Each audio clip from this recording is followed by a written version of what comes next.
Chapter 788. At this moment, the situation on the physical plane on Volcano Island was soul-stirring. However, on the corresponding abyssal zone, the possibility of most spectators being spectators was immediately eliminated. At present, the abyssal zone had completely turned into a destructive windstorm.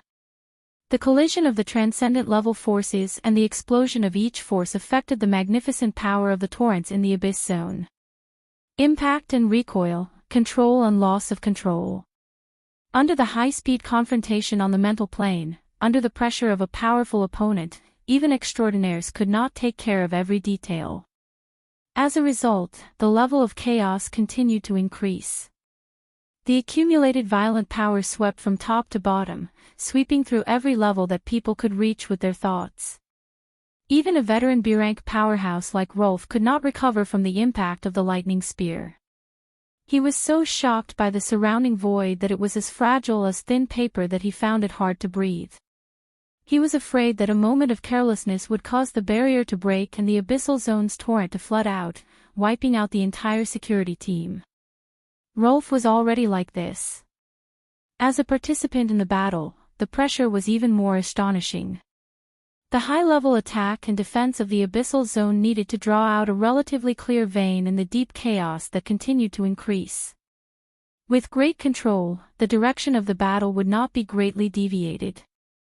The problem was that Madame Delay and the others had made a mistake in their judgment from the beginning. The lightning spear that had been thrown down seemed to be an explosive attack. It was indeed so at the beginning, but only when it was truly received did it reveal the exquisite structure and operation mode hidden deep within the abyssal zone. That was the continuous lashing of the long whip and the iron chain. The enormous power from the abyss, under the effect of the extremely efficient mode, came and went one after another. The bright light and the dark thunder were almost endless, not giving them any chance to catch their breath. The best way, and also the only way to deal with it, was to endure this round of impact and then plan again. Of course, the three extraordinaires were not really suppressed to the point that they could not breathe. Malin, who was not good at psychic sensing, could still give orders. Electromagnetic ability, what's the situation below? The two spiritual-type extraordinaires had already sent their thoughts into the seclusion area. They intertwined and swept through the area, and they also found something. Madame Delay said, "The palace life support cabin is broken, and the remains are missing." Monroe followed closely. "That guy is equipped with an exoskeleton armor and is hiding his head and tail. Furthermore, he managed to conceal his aura. It seems like he was setting fire earlier. The form of the burning seems to be somewhat familiar." According to the cage theory, the current situation was more or less a situation where the two parties were attacking each other at the same time. Everyone could take part of the initiative, but no one could seize more opportunities to win. Of course, Marlin and the other two were on the same side, but to effectively work together in the abyssal zone storm that had erupted in an instant, they still needed to constantly adjust. The problem was that the other party was also constantly changing. It wasn't the kind of inevitable trend towards chaos, but rather a subtle reverse effect. Strange. Menluo couldn't help but add. In the process of colliding and bombarding each other, the chaos in the abyss area would increase exponentially every second. Hundreds and thousands of variables would appear every second. They were huge in number and lacked connection, thus bringing about greater interference. Of course, the combatants had to do their best to eliminate the interference. The problem was that the strong control of soul power would cause the other side to become even stronger while suppressing a portion of the changes. After all, power was always interacting with each other, and no one could completely transcend the abyss and exist independently. Everyone could only evaluate and calculate based on experience. It would be too flattering to say that it was calculation. Most of the time, it was still using experience, half guessing and half guessing. In this way, combatants like Menluo, while the stirring power was getting stronger and stronger, their control basically showed a smooth downward trend. The power of extraordinaries was reflected in the word smooth. If it were anyone else, their control would only fall precipitously. This was the reason why certain rank B spiritual type attacks and defenses in the Abyss area were often 3-second men.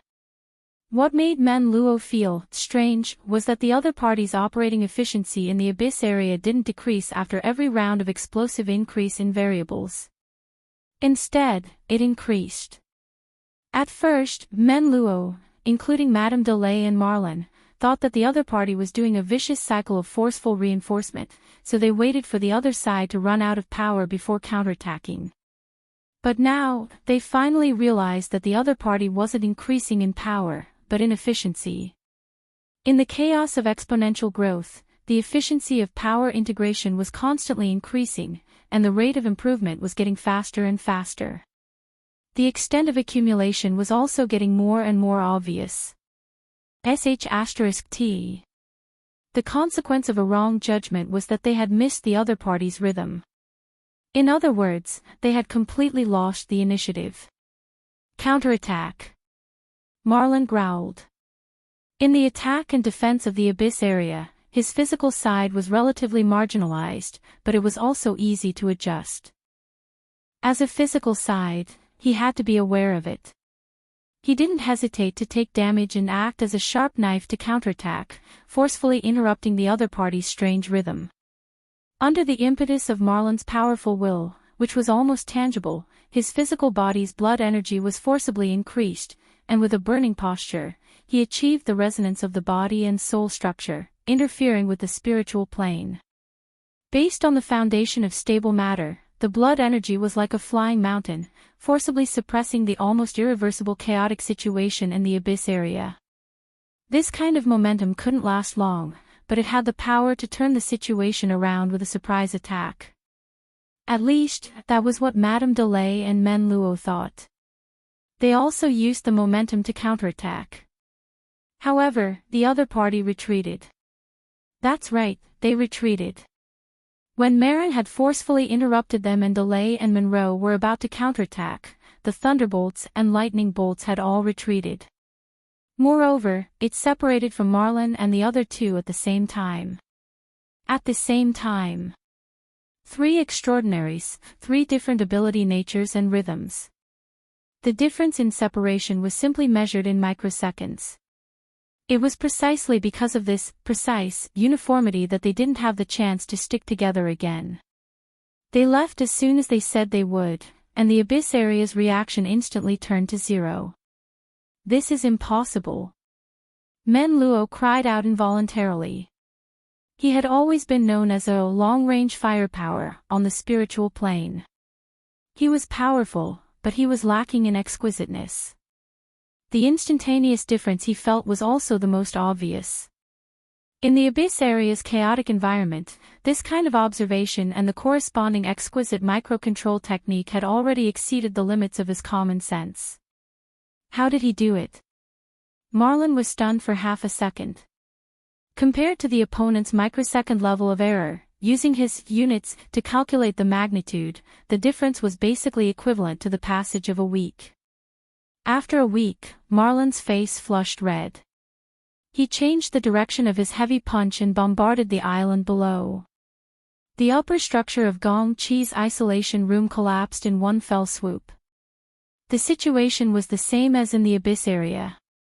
There was no longer any resistance here, and there was no trace of the so-called Deep Blue Walker either. There was only the collapsed structure's wreckage mixed in with the mud powder and stones. Marlin stepped into the ruins. There were traces of the structure of space-time trembling here. There was also the smell of high-temperature baking mixed in with the smell of ionization in the air. The traces left behind were not few, but abundant enough to make one's brain explode. Vice President, the volcanic island's new plane, the mist illusion, has disappeared. It seems like it happened before the lightning strike. Wolf, who was at the periphery, finally had the opportunity to come over and report. Marlin's face twitched. If anyone dared to say that the so-called new plane was a natural phenomenon that wasn't man-made, he would spit on that fellow's face right now. Chapter 789. Who in the world are you? A berserk thought swept out. Within the misty labyrinth, the sand painting that was temporarily pieced together by millions and millions of domain fragments soundlessly shattered. The previous scene stopped in the bloody light of raging flames. The human body warped and expanded until the moment it completely deformed and melted. The things that followed didn't have much meaning for Gong Qi. He just knew that his fleshly body had reached the level depicted in the scene. It was already an irreversible destruction. Gong Qi was still unwilling to believe the truth presented in the scene. He found it even harder to believe that his terrible situation was single-handedly created by an underage youth like Luo Nan. In a short amount of time, his thoughts cleaved apart the surrounding rolling and whistling dust storm countless times. He wanted to obtain a clear answer to support the absurd and terrifying logic of the scene. But there was no response from start to finish. He knew that such a state of mind was terrible. He tried to control it, but the changes in the situation from another space and time, as well as the deeper feedback from the abyss region and the solidified configuration, made his calm and steady mind, which he had always been proud of, tremble and crack at the deepest level. He found it hard to restrain himself. Anyone who saw their own fleshly body liquefy and evaporate in the flames, turning into nourishing fertilizer for the other species, while their soul body in another space and time suddenly became a lonely ghost would probably have this kind of feeling. At the same time, Gong Qi also had to bear the impact of the solidified configuration in the abyss region of Earth. This was equivalent to the rupture of his cultivation foundation. His soul body flickered indeterminately. His aura repeatedly fluctuated. This was much more accurate than the opponent's flashy sand painting. Gong Qi wasn't an ordinary person by now. Snake Tongue had never seen Gong Qi like this before. Of course, what happened on Chan City's holy land of cultivation, Volcanic Island, far exceeded her imagination. Right now, Gong Qi still had the curtain of his extraordinary domain. He still possessed the strength of an extraordinary.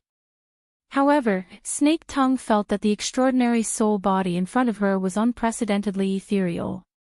It was like a vicious and ugly demon. It was unknown when it would melt under the sunlight.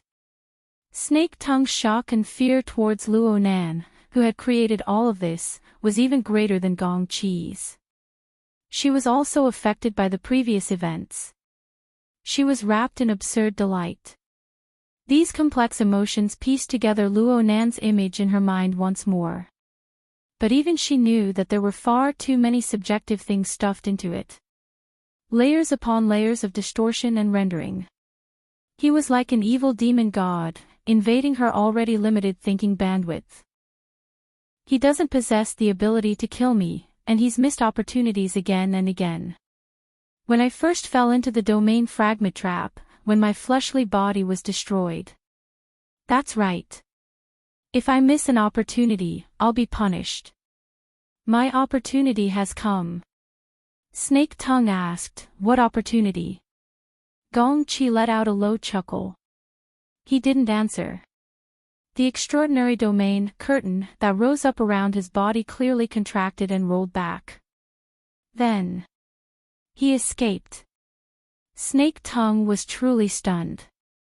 She was under Gong Qi's control. She was unable to probe the changes in the external environment. She only knew that Gong Qi's speed was very fast. It didn't matter if his laws were chaotic within the sandstorm of the domain fragment. He just needed to use his own laws to temporarily replace and integrate them. The superiority of extraordinaries was displayed to the point of brilliance. The problem was that no matter how brilliant Gong Qi's flying techniques were, he was unable to change the nature of his actions. He ran away. He took advantage of Luo Nan's lack of attention to escape. He even ran away immensely proud of himself. Fine, he looked a bit excited. This kind of emotional bottom line was continuously exposed from his constant mental communication. Luo Nan destroyed my fleshly body. He ruined my foundation. He even transmitted the events that occurred in Earth's spacetime to me in real time. I know what he wants to do. He wants to crush my will, to destroy my spirit, to make me collapse without a fight. But his thinking is too simple. His live streaming was a major failure. He made this damned place establish a new connection with Earth's spacetime. The first reason was that you were tricked by him into becoming one with your body. The second reason was the backlash caused by the collapse of my foundation in the Abyss region. Adding in the live streaming, there are so many formulas. Why would I be afraid of not being able to solve the equations? Hearing Gong Chi's confident tone, Snake Tongue was skeptical. You solved it. I want to collect even more formulas. Gong Chi answered as if it was a matter of course. Luo Nan's biggest mistake was to treat this place as a trap. But this place isn't a warped cloud. Instead, it's a foundation and hub. Most importantly, it isn't monotonous at all. It's changing. As long as it's changing, there are rules that can be dug out. No matter how Snake Tongue viewed him, Gong Chi believed that he had already recovered from the blow of having his body destroyed. Moreover, he had entered an extraordinary state under the pressure and stimulation. His powers of observation were sharper. His train of thought was clearer. He discovered many hidden details and veins within the dust, mist, and sandstorm. Countless domain fragments were piled together within this misty labyrinth. At first glance, everything looked the same from every direction, but the details were different. There were large and small fragments. There were clear differences in the types and characteristics of their structures, as well as in the way they were distributed. They were completely different from the circulation of cloud energy in the clouds. People got lost here. On one hand, the laws were chaotic in this dangerous place. On the other hand, far too many disparate elements appeared in one's mind. It was the polar opposite of the cloud world. What's interesting is that the two are closely related. It's not just that one is on the outside and one is on the inside, one is on the inside and one is on the outside. It's because they both have suns. Suns. That's right. The suns that appear in the polar domain really do have an influence that reaches far and wide. We can see them in the clouds, but we can't see them here. However, there's a temperature that belongs to them. Gong Chi's spirit body revealed a lively smile. Do you remember? I once said that behind these domain fragments, there was bound to be an even more fundamental spacetime frame. Perhaps this is it. In the depths of the layered domain fragments, perhaps the sun is the core of the spacetime frame. It affects the operation of the dust, mist, and sandstorm, the fourth formula. When solving an equation, under a limited number of unknowns, the more relevant and meaningful formulas there were, the easier it would be to find the answer. Gong Chi had this feeling, and it was becoming more and more intense. He began to make a hypothesis. If I take the sun hidden in the depths of the domain fragments and treat it as a fixed number, I can simplify the problem and do some calculations. Gong Chi took the initiative to stop his explanation and put a large amount of energy into his calculation work. His flying speed became slower and slower until he gradually came to a stop. This old thing seemed to really have a harvest. Just as Snake Tongue was pondering, an unforeseen event occurred. The whistling tremors of the dust storm in the outside world suddenly intensified.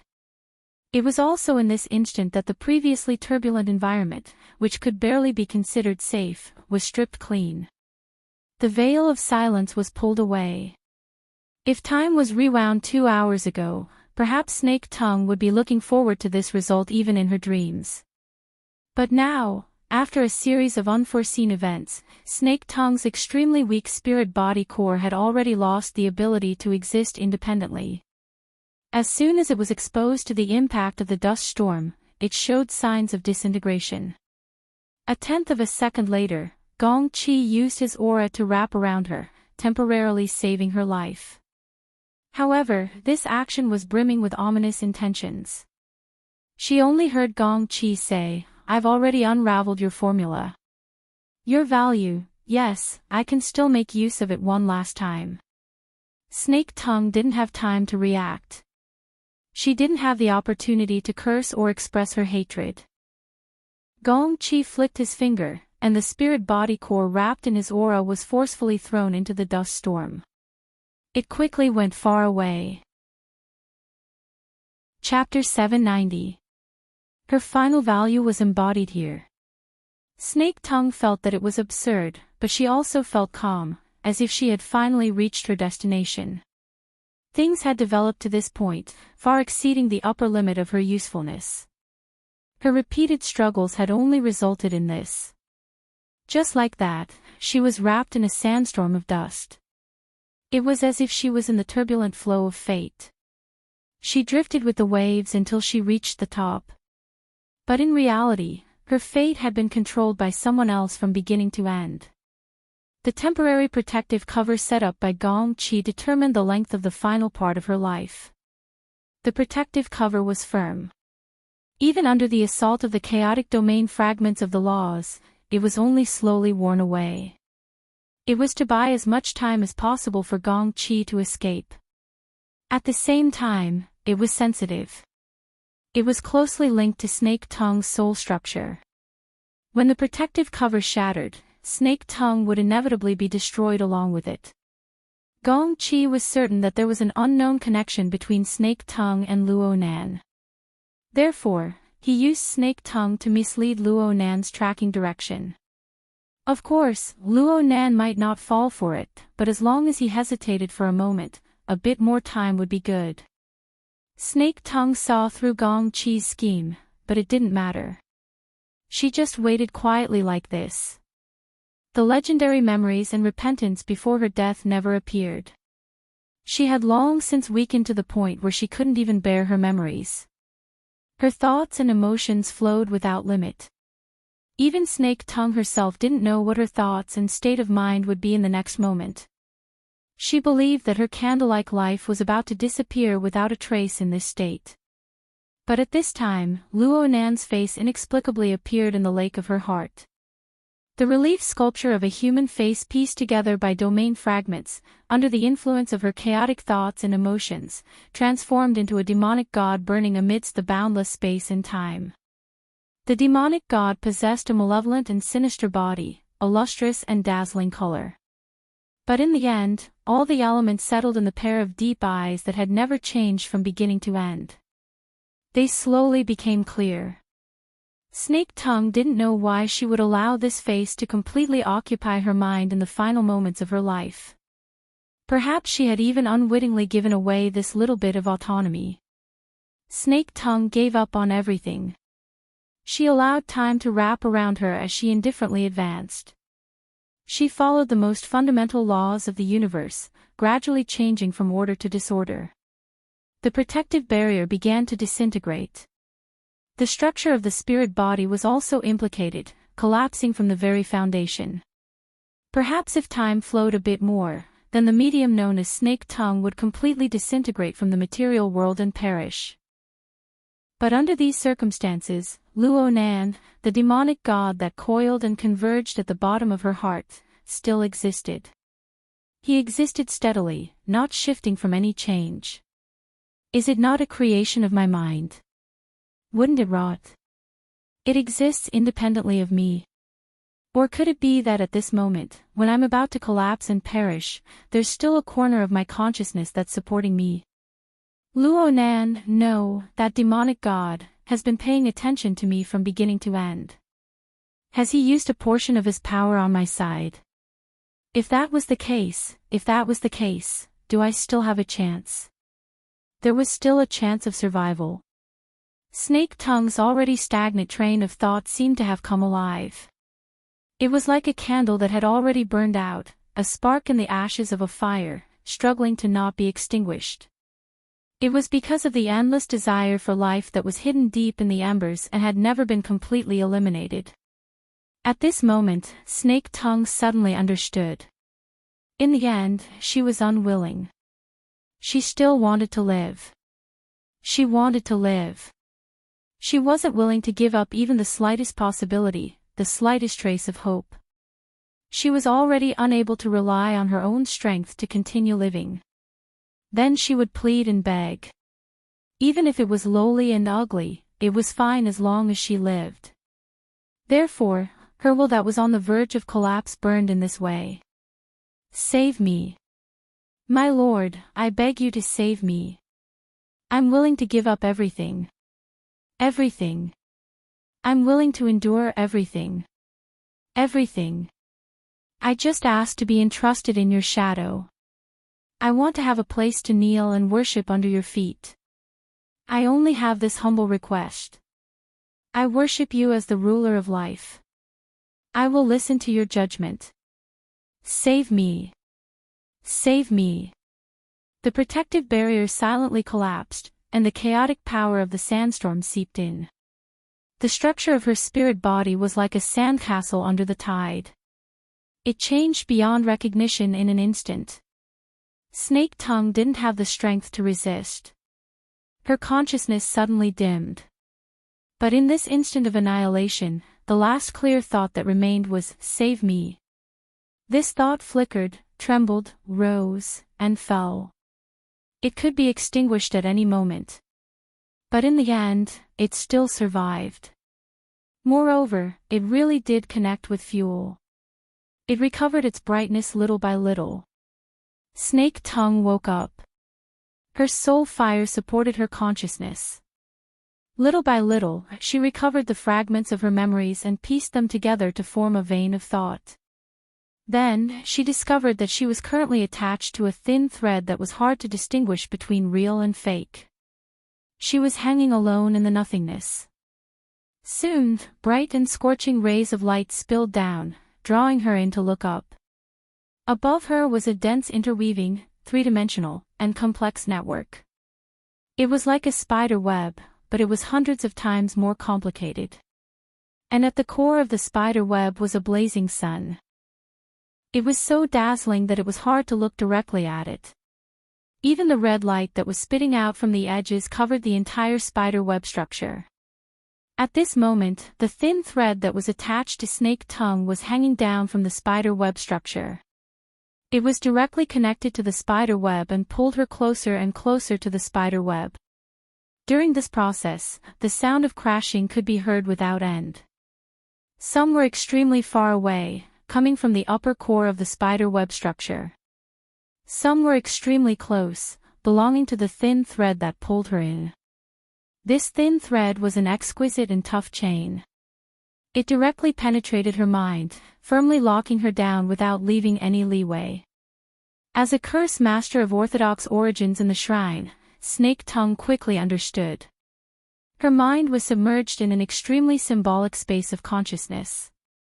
She clearly understood where she belonged, and she experienced the fundamental restraints and corresponding status she received from the demon god Luonan system. In other words, she was still here. She was still alive. Snake Tongue laughed loudly. She didn't care about the chains binding her mind. She didn't care about the spider web and the sun that grew closer and closer. She didn't care about the unpredictable fate that awaited her. She just indulged herself, laughing happily in this space of consciousness. Her surging emotions were burning.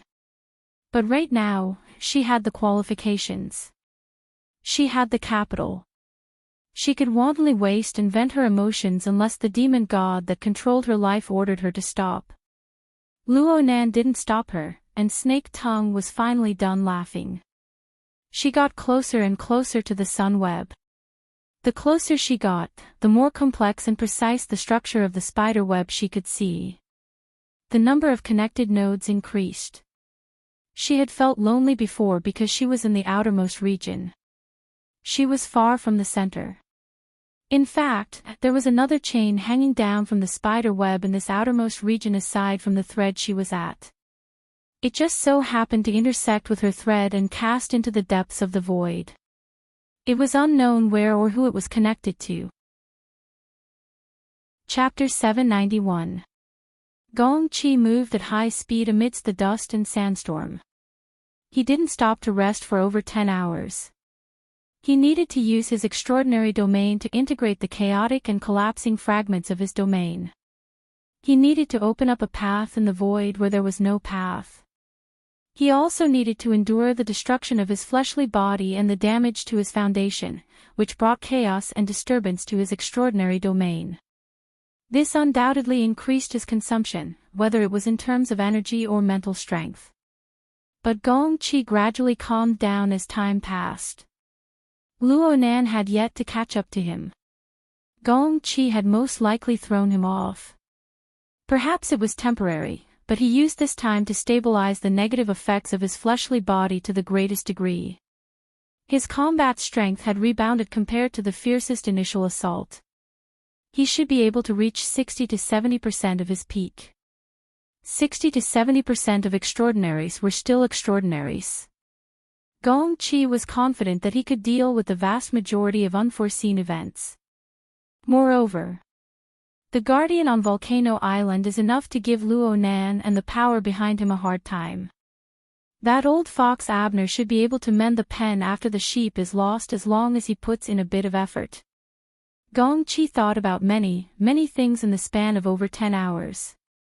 The changes in the situation on Earth were only a very small part of it.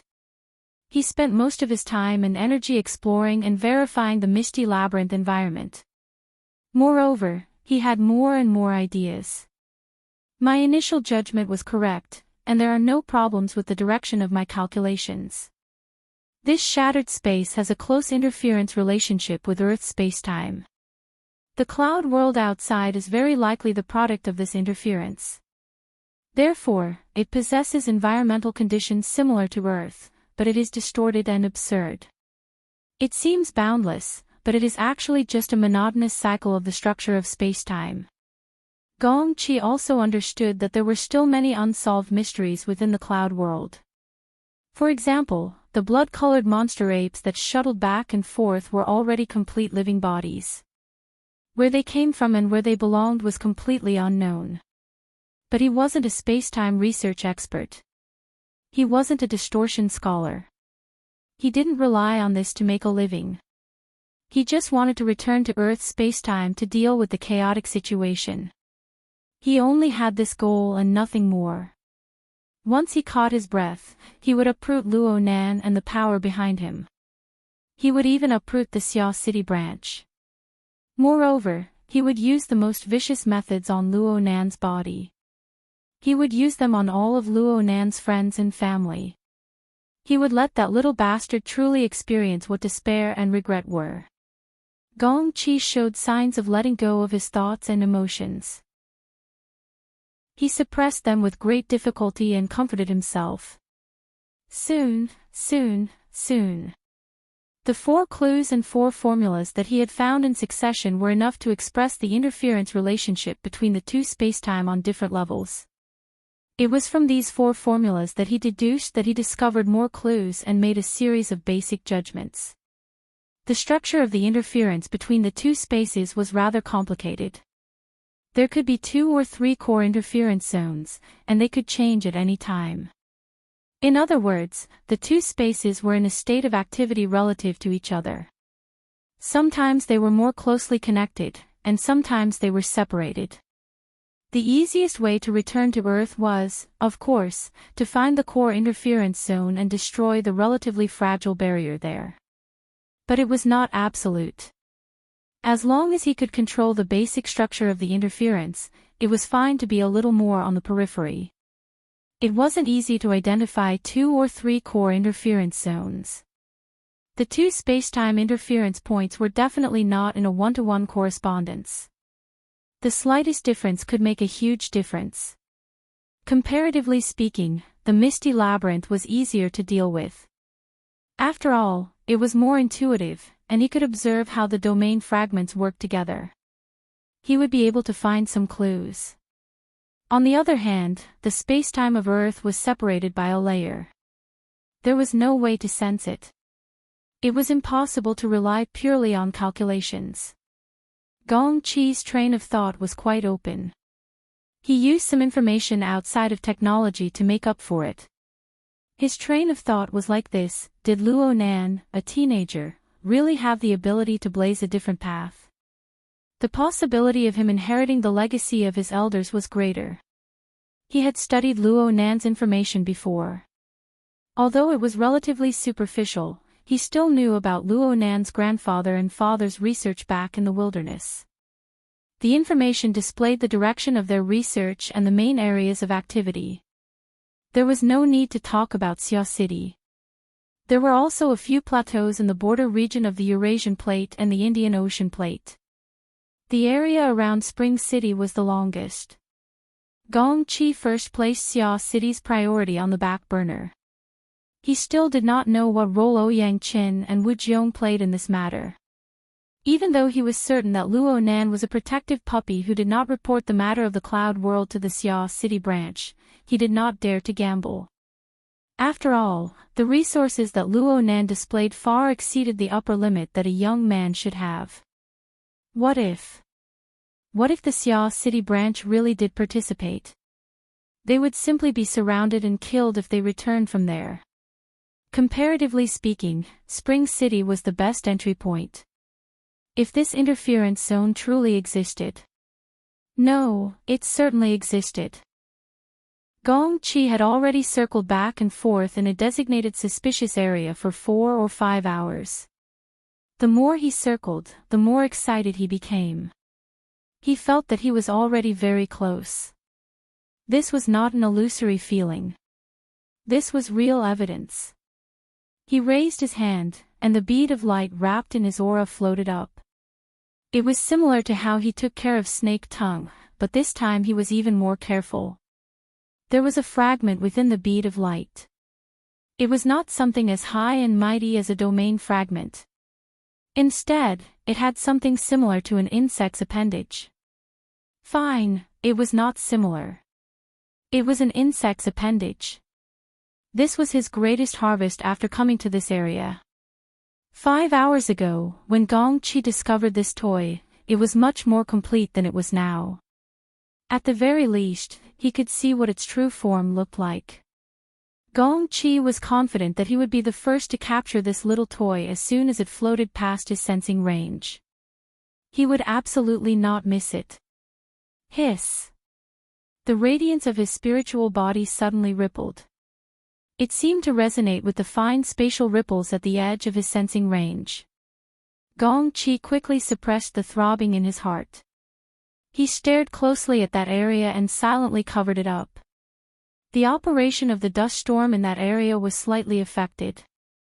A portion of the domain fragment lost speed and collided with the other fragments in the surroundings. Some bounced off each other, while others were stimulated to emit annihilating electric flames. Little by little, they accumulated and blossomed into an expanse of bright light in the void. The light quickly disappeared, but it annihilated the foreign species that had rushed in earlier into that area into ashes. But a mere second later, new foreign species crawled out from the fine spatial ripples. In the blink of an eye, they were engulfed by the sandstorm and involuntarily flung away. What awaited them was undoubtedly a destructive fate. But in this instant, Gong Qi had already approached quickly enough to determine the appearance, species, and origins of these little foreign species. Ants. Ant-like life forms. They were red and lustrous like blood and fire. Just based on their ability to struggle in this shattered space and the dust storm, it proved that they were no ordinary insects. There was a high probability that they belonged to a mutant species. Mutant species, ants, blood. The most famous of them all was naturally the fire god ant. That's right, it was the Spring City area's specialty, the fire god ant. Chapter 792. In the fine ripples, groups of Vulcan ants emerged one after another, and they were annihilated again and again. There were at least a few dozen groups of thousands of them, and only 1 or 2 lucky ones, like the evidence Gong Qi had captured before, escaped the interference zone of the domain fragments and the fine ripples of spacetime. They came out in one piece, but in the blink of an eye, they were swept away by the howling sandstorm and crushed in another form. Their actions were like moths flying into a flame. He had no idea what was going on. Gong Qi observed carefully, forcing himself to calm down. It took a great deal of willpower for him to hold back from rushing over at the first moment.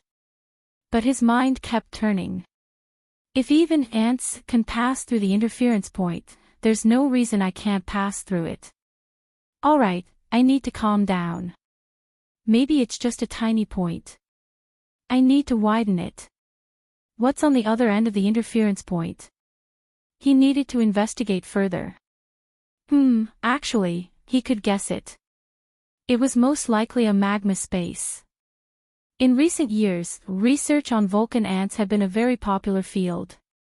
This kind of social aberrant population, aberrant nests that could be cultivated, and the mental level that could be raised through collective consciousness. There were too many things to ponder. Gong-Chi searched his memory for relevant research papers, hoping to find more clues and verification from the habits of volcan ants. The problem was that no research had ever mentioned that volcan ants could actually penetrate the space-time barrier, reach a shattered space, and come in waves to die. For an aberrant population with strict social ethics, what was the meaning of such behavior? Most importantly, would it affect Gong-Chi, who was in a hurry to return to Earth's space-time? Just as he was pondering, the position of the space-time interference point finally changed a little after thousands of volcan ants were annihilated. The source of the change was the remains of the volcan ant's shells. In terms of size, the volcan ant was considered rather large among the ant species. The different variants produced by each nest had an average length of 1.2 centimeters. The largest was even nearly 5 centimeters in size. But from a human's perspective, it was still not considered much, not to mention compared to the vast and boundless misty maze. However, when thousands of similar gadgets surged out in a short period of time and piled up the corpses, the adjectives such as tiny were no longer suitable. Although their bodies could not resist the erosion of the sandstorm, they turned the unfavorable situation bit by bit in an even more incredible way. When the crushed remains were piled up to a certain extent, Gong-Chi actually felt a very obvious magic. Due to the piling up of these corpses, the fine ripples in the void became somewhat chaotic. However, the indistinct space-time gap of the interference point was not affected. Instead, it expanded and stabilized. These fire god ants seemed to be using their own corpses to fill the trench. Their tiny shells carried amazing energy. Even if they were shattered, the energy would still remain. Also, under the effective effect of the group consciousness, they were reassembled and built a bridgehead on the interference point of space and time. Although it was not yet completed, the prototype could already be seen. As long as there were no more major disturbances in the misty labyrinth, and the fire god ant colony had an endless supply of backup forces, it would most likely be completed. The mutant species were indeed peculiar and extraordinary. The material attributes of the individual and the mental level of the group were extremely efficient in integrating together. This was how they achieved such an astonishing result. This group of first-hand materials that could drive a mutant ecologist crazy was a small matter. What was truly decisive was the endlessly expanding and stabilizing narrow passageway that clearly connected Earth's spacetime with the misty labyrinth. Whether it was calculations or senses, they all verified the authenticity of the passageway. The heavens have not forsaken me. Gong-Chi really could not hold it in any longer. The path of survival was within reach, but it had already consumed most of his mental strength. The bridgehead formed by piling up the corpses of the fire god ants was becoming more and more obvious. Its defense and interference rules were becoming more and more unyielding. While it was helping him resolve his problems, he could not help but worry. If this continued, it was hard to say what sort of situation the fire god ant colony would stir up.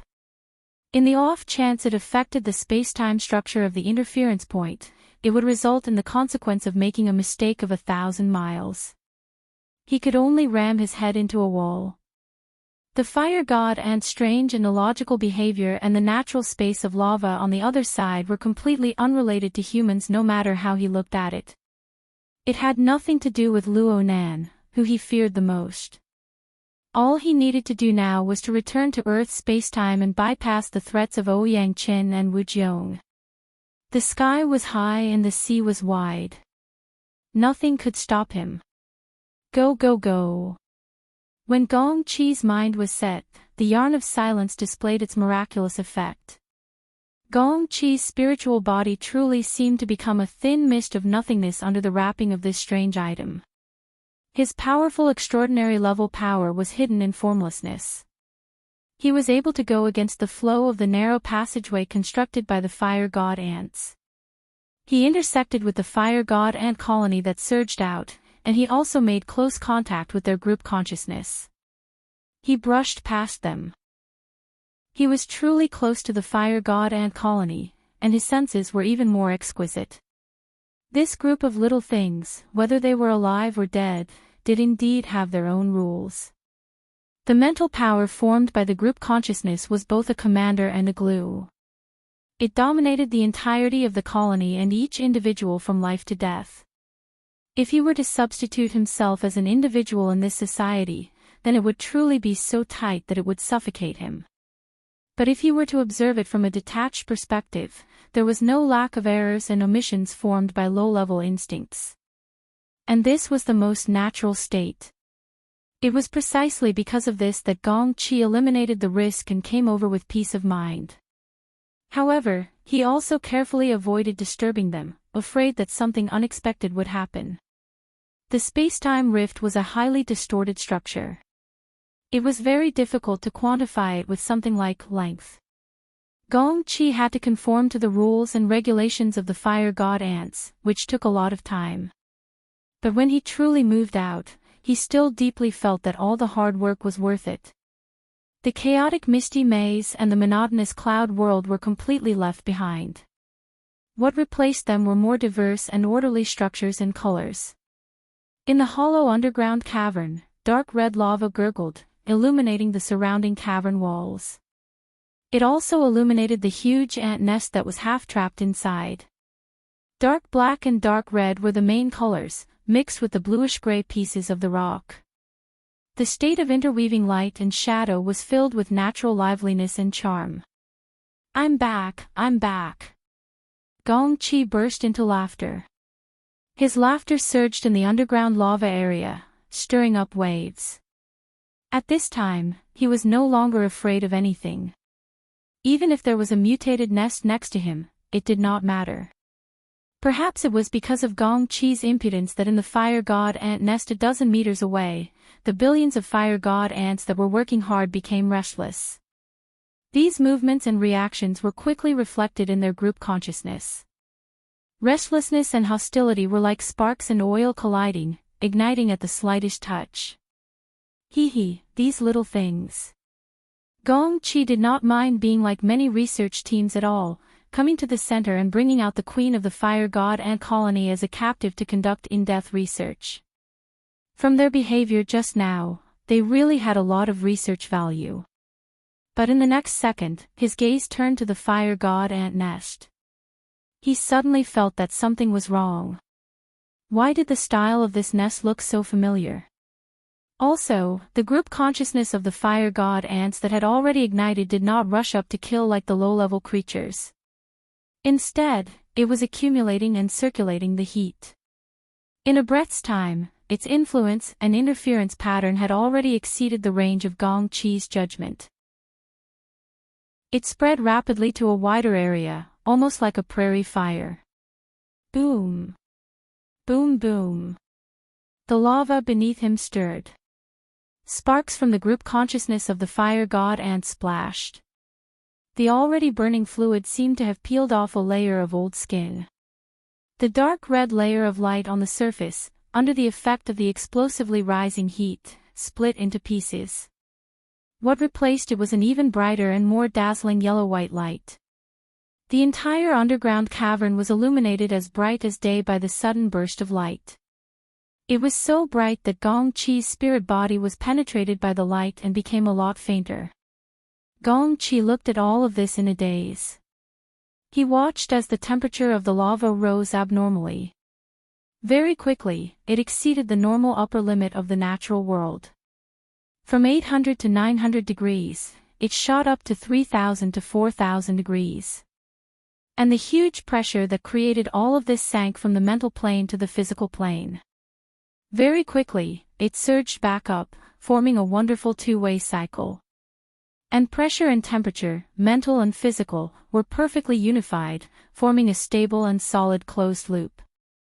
This series of changes originated from the effect of the fire god ants' group consciousness. But in the process of this effect, there was clearly an even stronger core. Gong-chi finally reacted. He locked onto his vision and senses, staring at the huge ant nest in the turbulent lava space that connected the top and bottom of the cavern. Under the effect of high temperature and high pressure, parts of the ant nest structure could not withstand it and fell off. However, it wrapped around the base of the coarse stone pillars. Even if it stood in the hottest lava, it did not change shape or shake at all.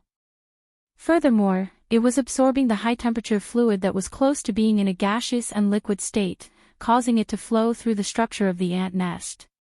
It became a circulating bloodline. The energy and chi activity thus linked up and continued to operate and upgrade. The ant nest was like a mountain, and the lava was like water. Yet this landscape was as malevolent as hell. It integrated the group consciousness of billions of fire god ants and gave it an even more warped and restless quality. More importantly, there was a higher level of power here: blood, blood, blood. Fire, fire, fire. Gong-chi's expression changed. Blood flame order, do you have a death wish? Although that was what he said, under the extreme environment of high temperature and high pressure, the fanatical and devout power of faith was like a prairie fire. It filled all the space of consciousness that Gong-chi could sense. It possessed direct lethality, but it also contained a deep and violent venom. It burned, eroded, and entangled without care. Even Gong-chi had to fend it off in a fluster for a moment. At this moment, an ethereal voice of laughter came through the air. Chapter 793. It was a woman's voice, but this wasn't the main point. It was somewhat familiar, but it didn't matter. What truly tormented him was the information contained within the laughter.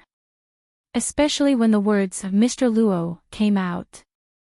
The 10 or so words that naturally extended behind it transformed into sharp knives. They sliced back and forth in his heart, forcefully carving out a face. Luo Nan. The young face transformed from the human face relief was carved into his heart. It gazed coldly at him, seemingly mocking this old man who refused to accept reality. Gong-chi's mind was in chaos at this moment. It could not be cut off, it could not be extinguished. The piercing words were admittedly a primer. The more practical reason was that this lava cavern had already transformed into a domain controlled by the laws of the Blood Soul Temple. It originated from the extreme melancholy and despairing power of the battlefield. It possessed a powerful ability to infect and assimilate. The Vulcan ant nest was vaguely the structure of the Blood Soul Temple. Gong-chi still vaguely remembered the relevant information. The physical structure of the Blood Soul Temple was something that the Blood Flame Order had not been able to accomplish even at its peak, let alone after it had split apart. Now that it had taken form, it had become a preset battlefield. It had been set up as a trap, and it had been set up specifically for him. It was simply shameful. Everyone else would suffer interference and suppression within this domain, but the Blood Flame Order could obtain an inexhaustible amount of power from within. And there was only one woman who could control this domain in the main and branches of the Blood Flame Order. Gong-chi forcefully suppressed the fluctuations in his heart and shifted his gaze. Diagonally below him, in the boiling lava surrounding the fire god ant nest, a slender woman was slowly rising up. She was not wearing a single piece of clothing. There were no clothes in this world that could preserve such a high temperature that could melt gold and iron. The same was true for a normal human body. But this woman had indeed risen up from the lava. She had a calm demeanor. Mrs. Halder. Gong-chi's mind went berserk when he saw this scene. He spoke coldly after half a second had passed. Since when did the blood flame order become a lapdog under the feet of a little doll? The only response he received was a strange smile. When Mrs. Halder lifted the corner of her lips, a fiery red light shot out from her facial features and even her delicate and thin skin. It was as if she was engulfed by raging flames from the inside out. She was about to turn into ashes in the next moment. But in reality, she wasn't. The red light gushing out from her body was actually a sign of the high temperature and high pressure, as well as the complete mixing of blood essence and vitality. In Gong Qi's eyes, this was undoubtedly the interference control level of an extraordinary. No, not control. Gong Qi's eyes were very sharp. He quickly discovered that Lady Halder didn't put any effort into balancing the internal and external forces at all. This woman had chosen to be a great Satan, allowing the structure of the Blood Soul Temple to naturally suppress the situation. Her thoughts were purified and condensed, forming a sharp light that swam through the destructive heat, messing with the fragile balance at will. Are you crazy? You are under the control of others. Why would you risk your life for Luonan? Now, Gong Qi seriously needed an explanation to understand the core logic behind this series of unforeseen events. But what he had been waiting for was Lady Halder smiling and pouncing at him. The lava cavern glowed brightly with red light, and the temperature inside had clearly risen again. The high temperature and high pressure environment did not cause much harm to Gong Qi's spirit body, but under the manipulation of the Blood Soul Temple's domain, the storm formed by the reverse interference abyssal region still posed a considerable threat. Lady Halder was the first ablatum of the Blood Flame Order. Although her strength had yet to reach the extraordinary level, she had the support of the Blood Soul Temple's configuration in the abyssal region. She could not be underestimated. On the other hand, Gong Qi's fleshly body had been damaged, and his foundation in the abyssal region had collapsed. He had no choice but to be careful. What the hell was going on?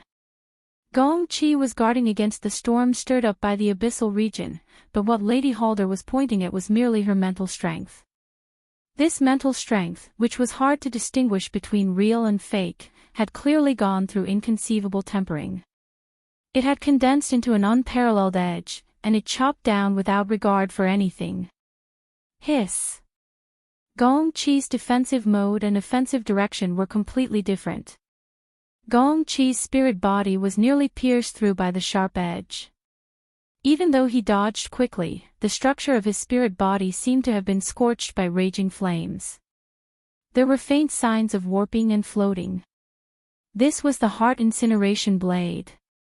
Gong Qi quickly grasped the core of Lady Halder's secret offensive technique, and his mind became a bit chaotic. He clearly knew that this secret technique had been publicized to the world long ago, and that many B-rank powers were cultivating it, but he still immediately associated it with Wu Jiong. Luonan, Lady Halder. It wouldn't be strange if there was another person behind them. At this time, Lady Halder chopped down once more. She really did treat herself as a fleshly body, and she was burning her blood and energy. Her fleshly body was on the brink of life and death. She attacked in a direct manner, without holding back at all. Scram! Gong Qi's emotions exploded.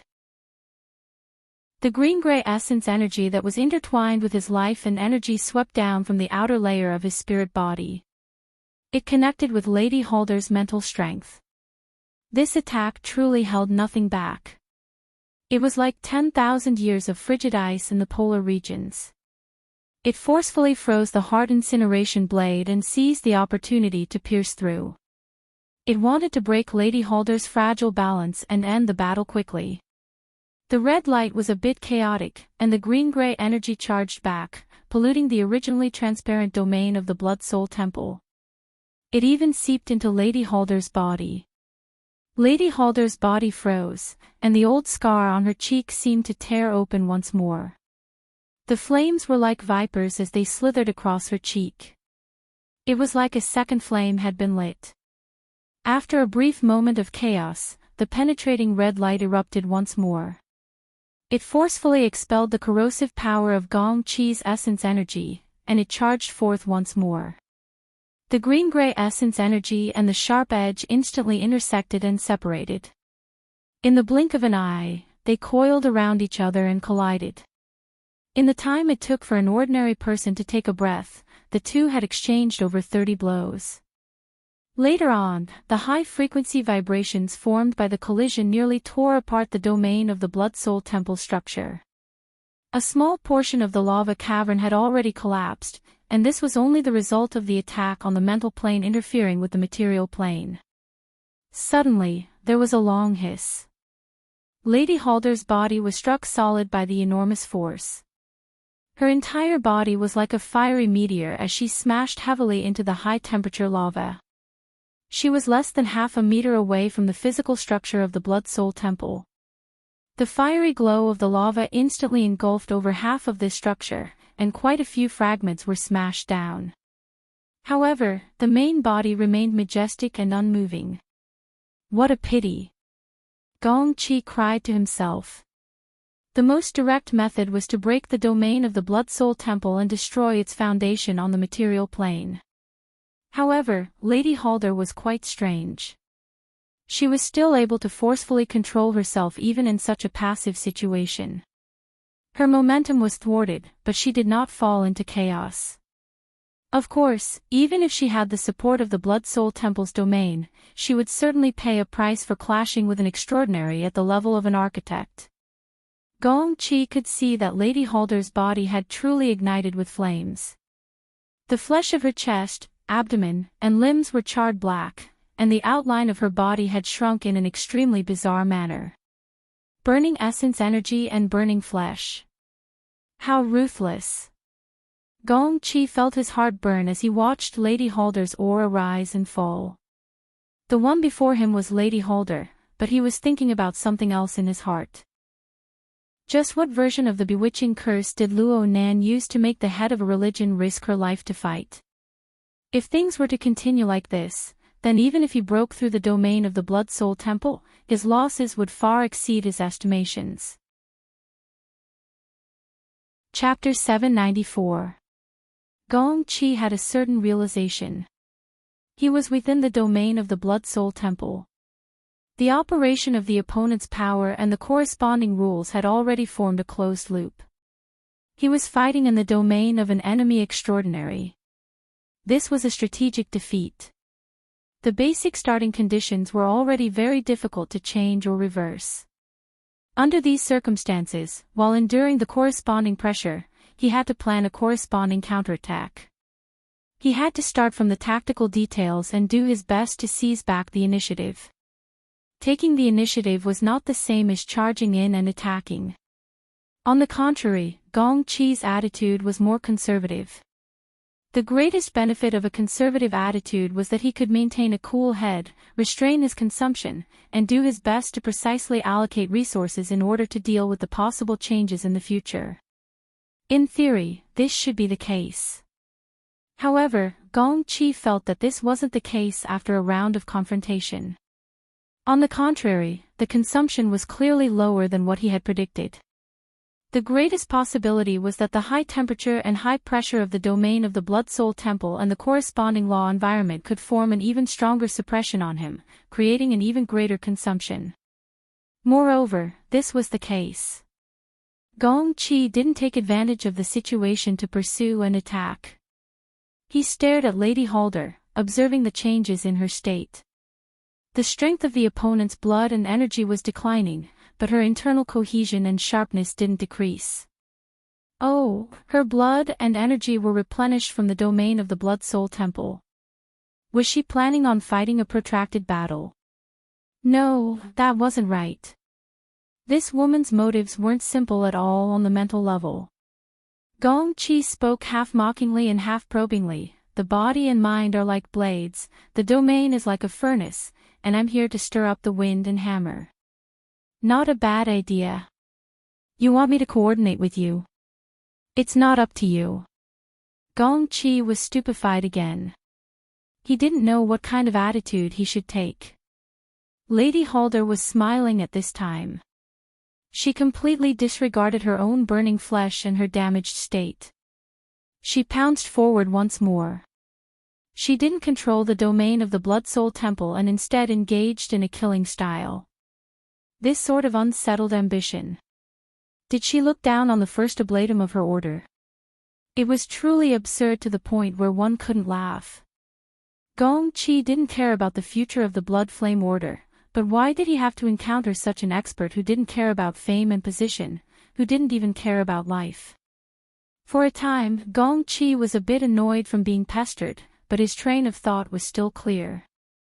Luo Nan had set up an ambush for him here, so Luo Nan most likely had a backup plan. After all, Mrs. Halder was barely qualified to be used as a sniper, but she wasn't quite qualified to be the decisive character. It must be known that the might of the domain of the Blood Soul Temple was extraordinary. If he continued to delay here, it would be fine if that kid Luo Nan chased after him. But if he waited for Ouyang Qin, Wu Jiong, and the like to take action, then his life would most likely end here. But then again, if the Transcendents wanted to set up an ambush, why did they have to complicate matters and have Madame Halder take the lead? This was an unnecessary move. The logic behind this was simply too confusing. Just who was behind Luo Nan? What kind of dirty tricks were they going to play? When is he going to use that move? Gong Qi's thoughts were intertwined and he found it hard to calm down. He was even more unwilling to tangle with Lady Halder. This woman's willpower is commendable, but strength is what matters. She wants to rely on the domain of the Blood Soul Temple to fight a protracted battle and sharpen her blade. Does she really think my extraordinary domain is just for show? With a single thought, the curtain unfurled, and smoke filled the air. The thin smoke was unremarkable within the forge-like domain of the Blood Soul Temple, but the veins of laws that came from the rank of an extraordinary were real. Since Gong Qi's foundation in the Abyss District had been damaged and collapsed, he no longer had the main axis of dispatching. His originally advantageous extraordinary domain had enormous flaws, so he couldn't help but be cautious. Therefore, he didn't take the initiative to activate his domain to interfere. He just wanted to observe and examine the situation, and then take the initiative to strike later. Now was his chance. Even though Gong Qi's own structure of laws was already full of flaws, he could still easily and delightfully destroy them.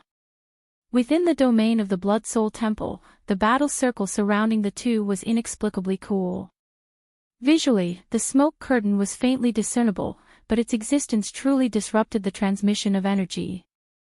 It caused a clear difference in temperature between the inside and outside of the curtain. Of course, it was impossible to completely isolate it. But under the strangulation of the chaotic laws, Gong Qi was 100% certain that he could destroy the stability of the transmission tunnel and disrupt Madame Halder's food supply route. He could pull the rug from under her. Ha! Madame Halder's qi and blood surged into the heavens. She revealed her sharpness, and a bright light slashed through the air. Unexpectedly, she wasn't affected at all, and her aura flourished even more.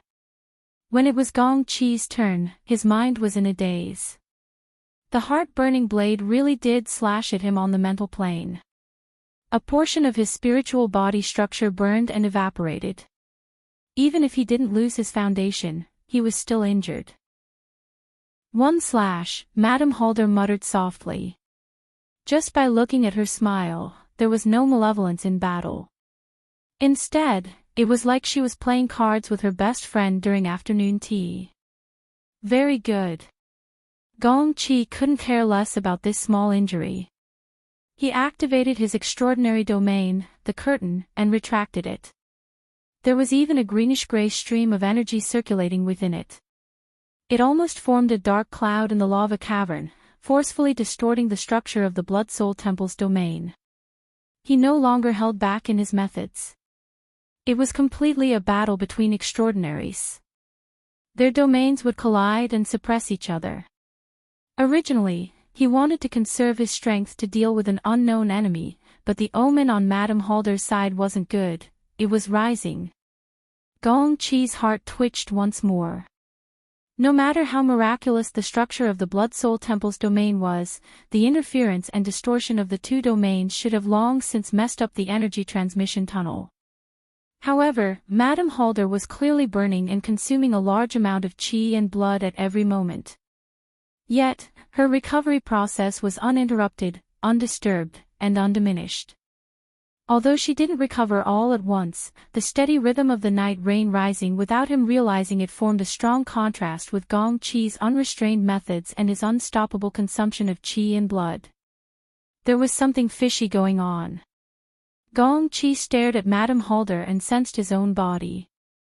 Comparing the two, the fuzzy feeling gradually became clearer. It wasn't the Blood-Soul Temple's domain at work. At the very least, it wasn't the main structure, it was just a cover. Madame Halder charged forward again without any fear. Every time she slashed out, she burned her qi and blood without holding back. But no matter how she tossed and turned, there would always be a return, in a timely manner. No, it was an immediate injection. There was no internal or external conduction or transformation process. It was as if her body had a blood return device. However, when Gong Qi eliminated the information interference of the Blood-Soul Temple's domain and compared Madame Halder's blood recovery with his own consumption, he clearly sensed a certain relationship between the ebb and flow of the fluctuations. Is she drawing my blood? No, she doesn't have the ability to do so. There's still a middle link. In other words, there might be a middle link. While drawing my blood, the extracted power is converted into universal energy, and then injected into Madame Halder's body. What a joke. Gong Qi found it hard to accept such an absurd guess. Chapter 795. After a few seconds of absent-mindedness, Gong Qi seemed to hear something. The subtle sound seemed to be hidden behind the cries and praises of the Blood-Soul Temple domain, blood, blood, blood, fire, fire, fire. It was even more distant and even more chaotic. Gong Qi's thoughts traced upwards, and the degree of chaos continued to rise. It was as if he had arrived at the center of a metropolis. There were streams of people everywhere. He closed his eyes, and he could hear the clamor of human voices echoing at all times. He was clearly spying on Yue, but on this level, he was practically drowned out by the clamor of sound. Fortunately, he was rich in experience, and he promptly adjusted the wrong direction of his senses. He no longer pondered and analyzed the details of the clamor of voices. Instead, he strove to capture the general characteristics of the chaos. Luo Nan. Even if it was Luo Nan, that damned young man. Just what sort of standard did he use to gather such an enormous flood of information? Actually, if one were to seriously consider it, there was a thread to follow. The domain of the Blood-Soul Temple, the burning of Mrs. Halder's blood and energy, the extreme beliefs of blood and fire. There had to be some connection hidden behind these materialized things. Was it the psychic power of the believers, the call, the prayer? No, it was something even more primitive. It had yet to form concrete logic. Then it was emotion. What sort of emotion was it? It was fear. Bit by bit, Gong Qi analyzed and sensed until he captured the most crucial clue. His train of thought suddenly became clear and broadened. That's right. It was fear. On the chaotic information plane, there existed the terror and panic of not knowing what to do. There was also the ruthlessness and savagery of a cornered beast. These two reactions were nearly polar, yet they were unified on the most essential core. All of this was piled up, operating, and pressurized on this hidden plane. It was like a high-temperature furnace that was endlessly adding fuel. Every participant was consciously and unconsciously speeding up this process, even if this required them to pay endlessly and consume energy until they became weak and dazed. Such matters were not rare in the inner world. Gong Qi used his experience to quickly determine the nature of the matter. Sacrifice. Luo Nan was conducting a sacrificial ritual. This sort of ritual used a so-called high-dimensional structure to exchange a low-level resource for a high-level resource. Mrs. Halder was cooperating with him. Or to be more precise, she was the one who knew and carried out this ritual. The Blood Flame Order was a secret organization that was best at utilizing extreme emotions such as fear and anger. The Blood Soul Temple was the most efficient organization in utilizing such emotions. However, according to Gong Chi's previous senses, the Blood Soul Temple was not the main body. It was in a subsidiary position, perhaps only a pillar in the structure. This pillar was also burning furiously right now. It was essentially no different from those who had sacrificed their essence, blood and vitality in fear and fury. No, it should be said that it burned more fiercely and more extreme. The chi sound of the airflow was not only in the material plane, but also in Gong Chi's mind. Every rise and fall carried a scorching sharpness. Madame Halder's attack seemed to have no end, and the sharpness of her attack seemed to have no upper limit. At least until her body and vitality were completely incinerated. Gong Chi forced her back again and again, slamming her against the stone walls of the cave and into the lava. He shattered her bones and imprisoned her vital energy. However, this overwhelming advantage was unable to grind away Madame Halder's most essential core. She had already abandoned everything. Only her heart shone with an extreme sharpness. This sort of situation shouldn't have appeared. Her mental willpower was as firm as diamond, but it was unable to resist the decay and collapse of her material foundation. But today, Madame Halder brought out the most extreme and cruel method. She had abandoned everything, and she had used the most brilliant method to abandon everything. She had placed herself, and perhaps even the entire system of the Blood Flame Order, on the altar constructed by Luo Nan. She carried out a sacrifice in exchange for support that far exceeded the limits of her abilities. This was, without a doubt, a gamble. Even if Madame Halder was still alive after this battle, she would basically be half-cooked. She would spend the rest of her life on a sickbed, a life worse than death. Unless she could seize the spiritual opportunity in this battle and make a breakthrough, becoming an extraordinary. She could modify and reconstruct the structure of her body. Why was she so confident in Luo Nan? As it turned out, her confidence was rewarded. She abandoned everything in exchange for the limitless potential to break through all shackles.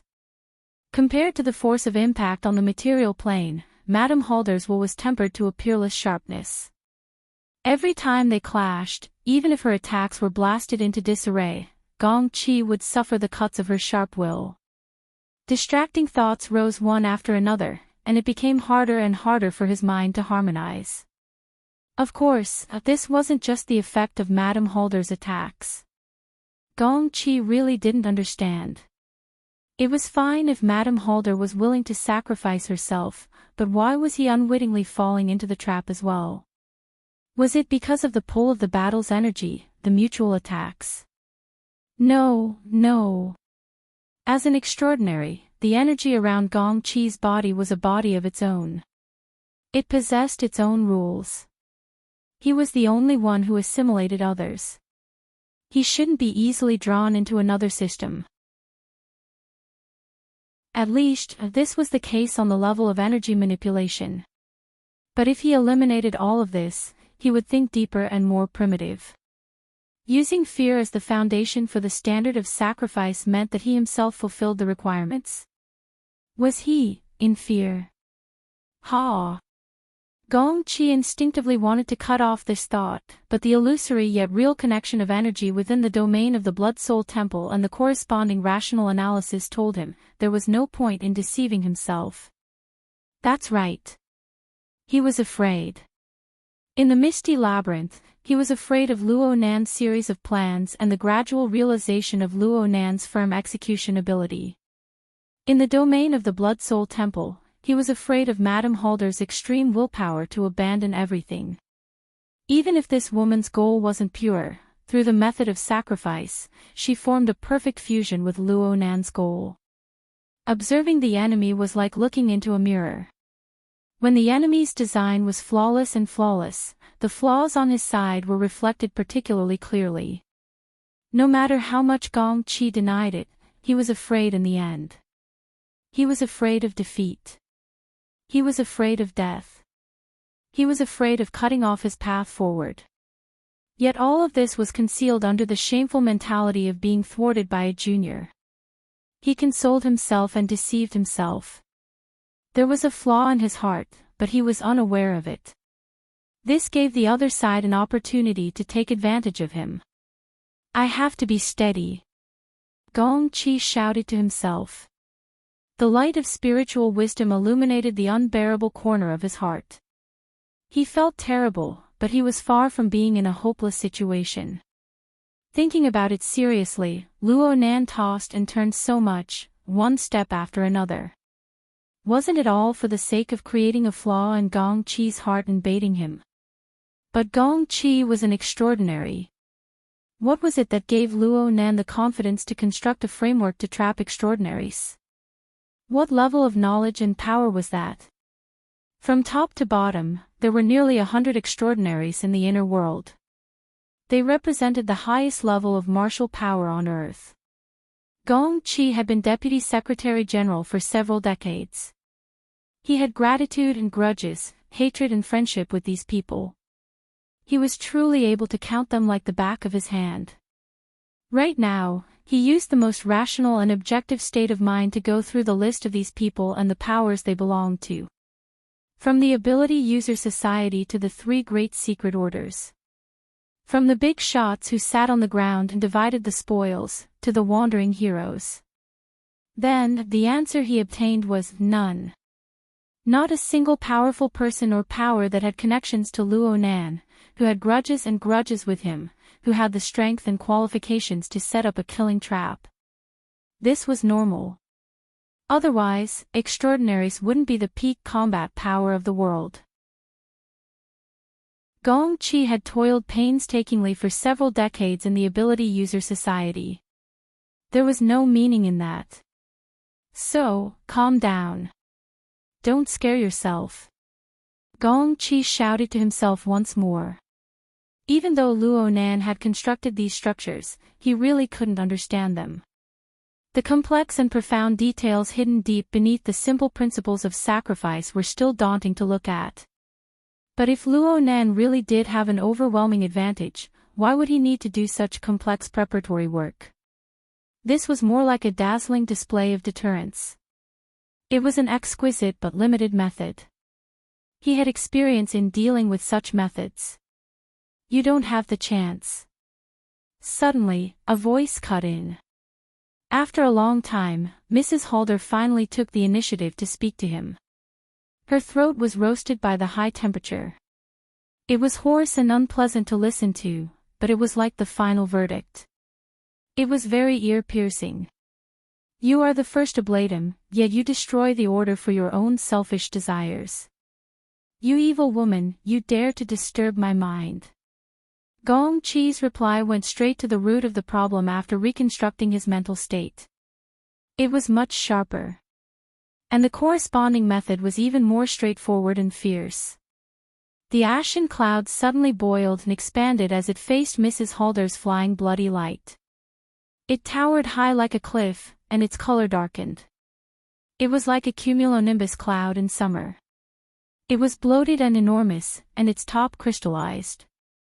It forcefully resisted the high temperature of the Blood Soul Temple's domain, forming a powerful counteracting force. The hazy cloud was like a pillar that could smash the heavens.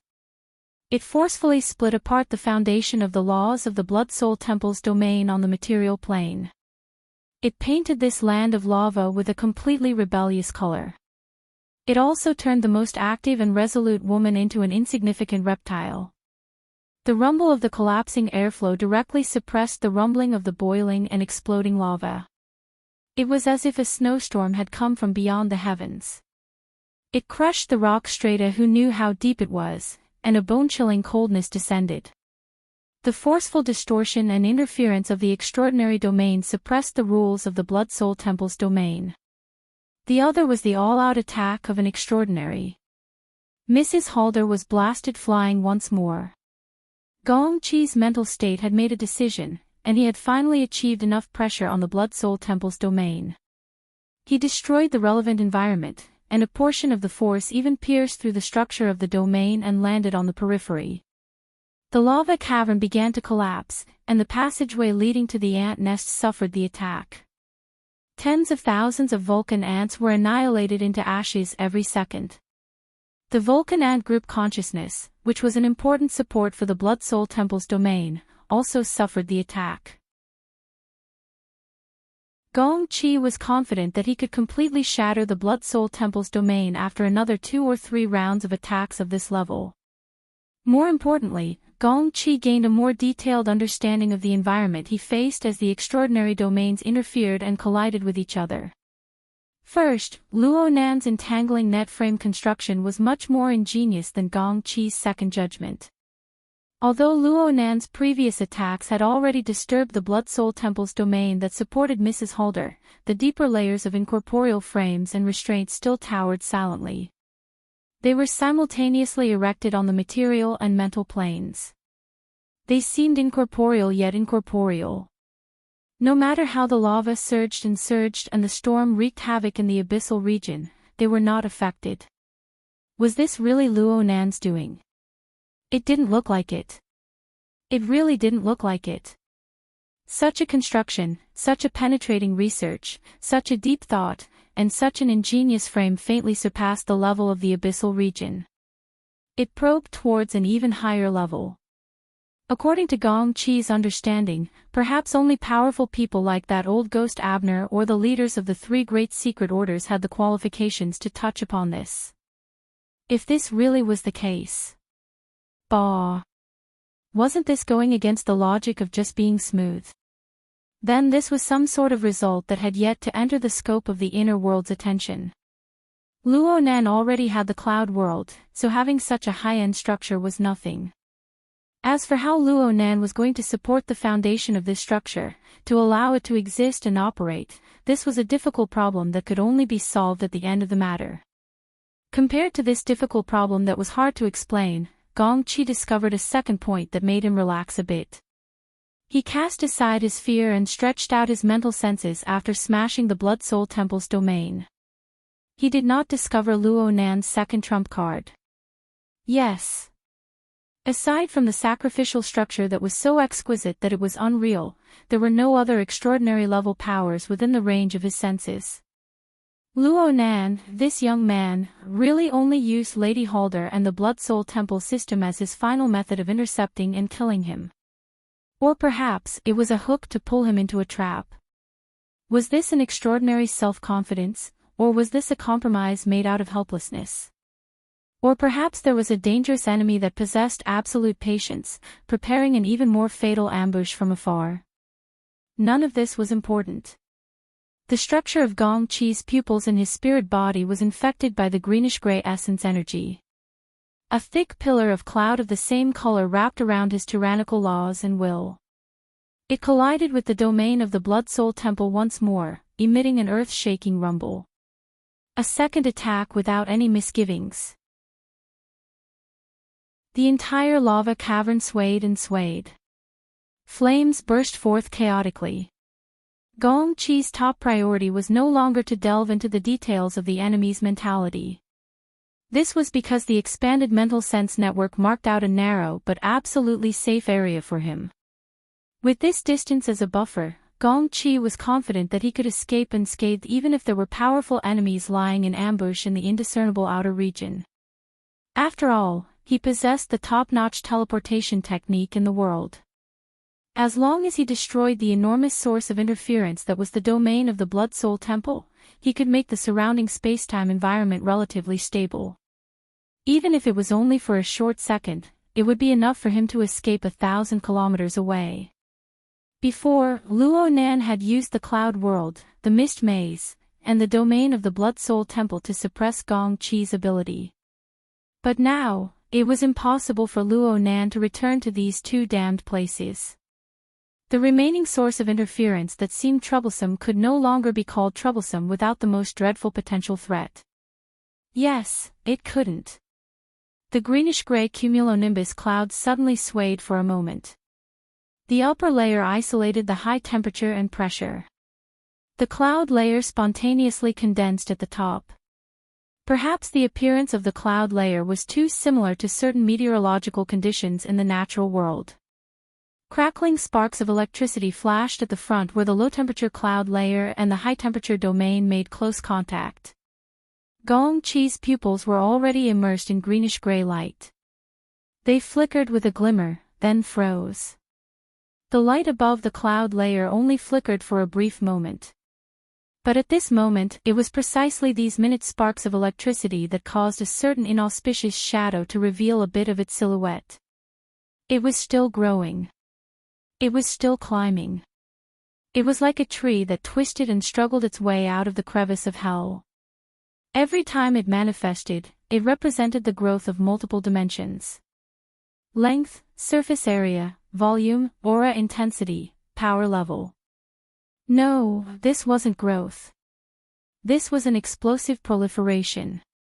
Gong Chi was certain that he had captured the existence of his adversary in time. The adversary was right on the front where his extraordinary domain distorted and interfered with the domain of the Blood-Soul Temple.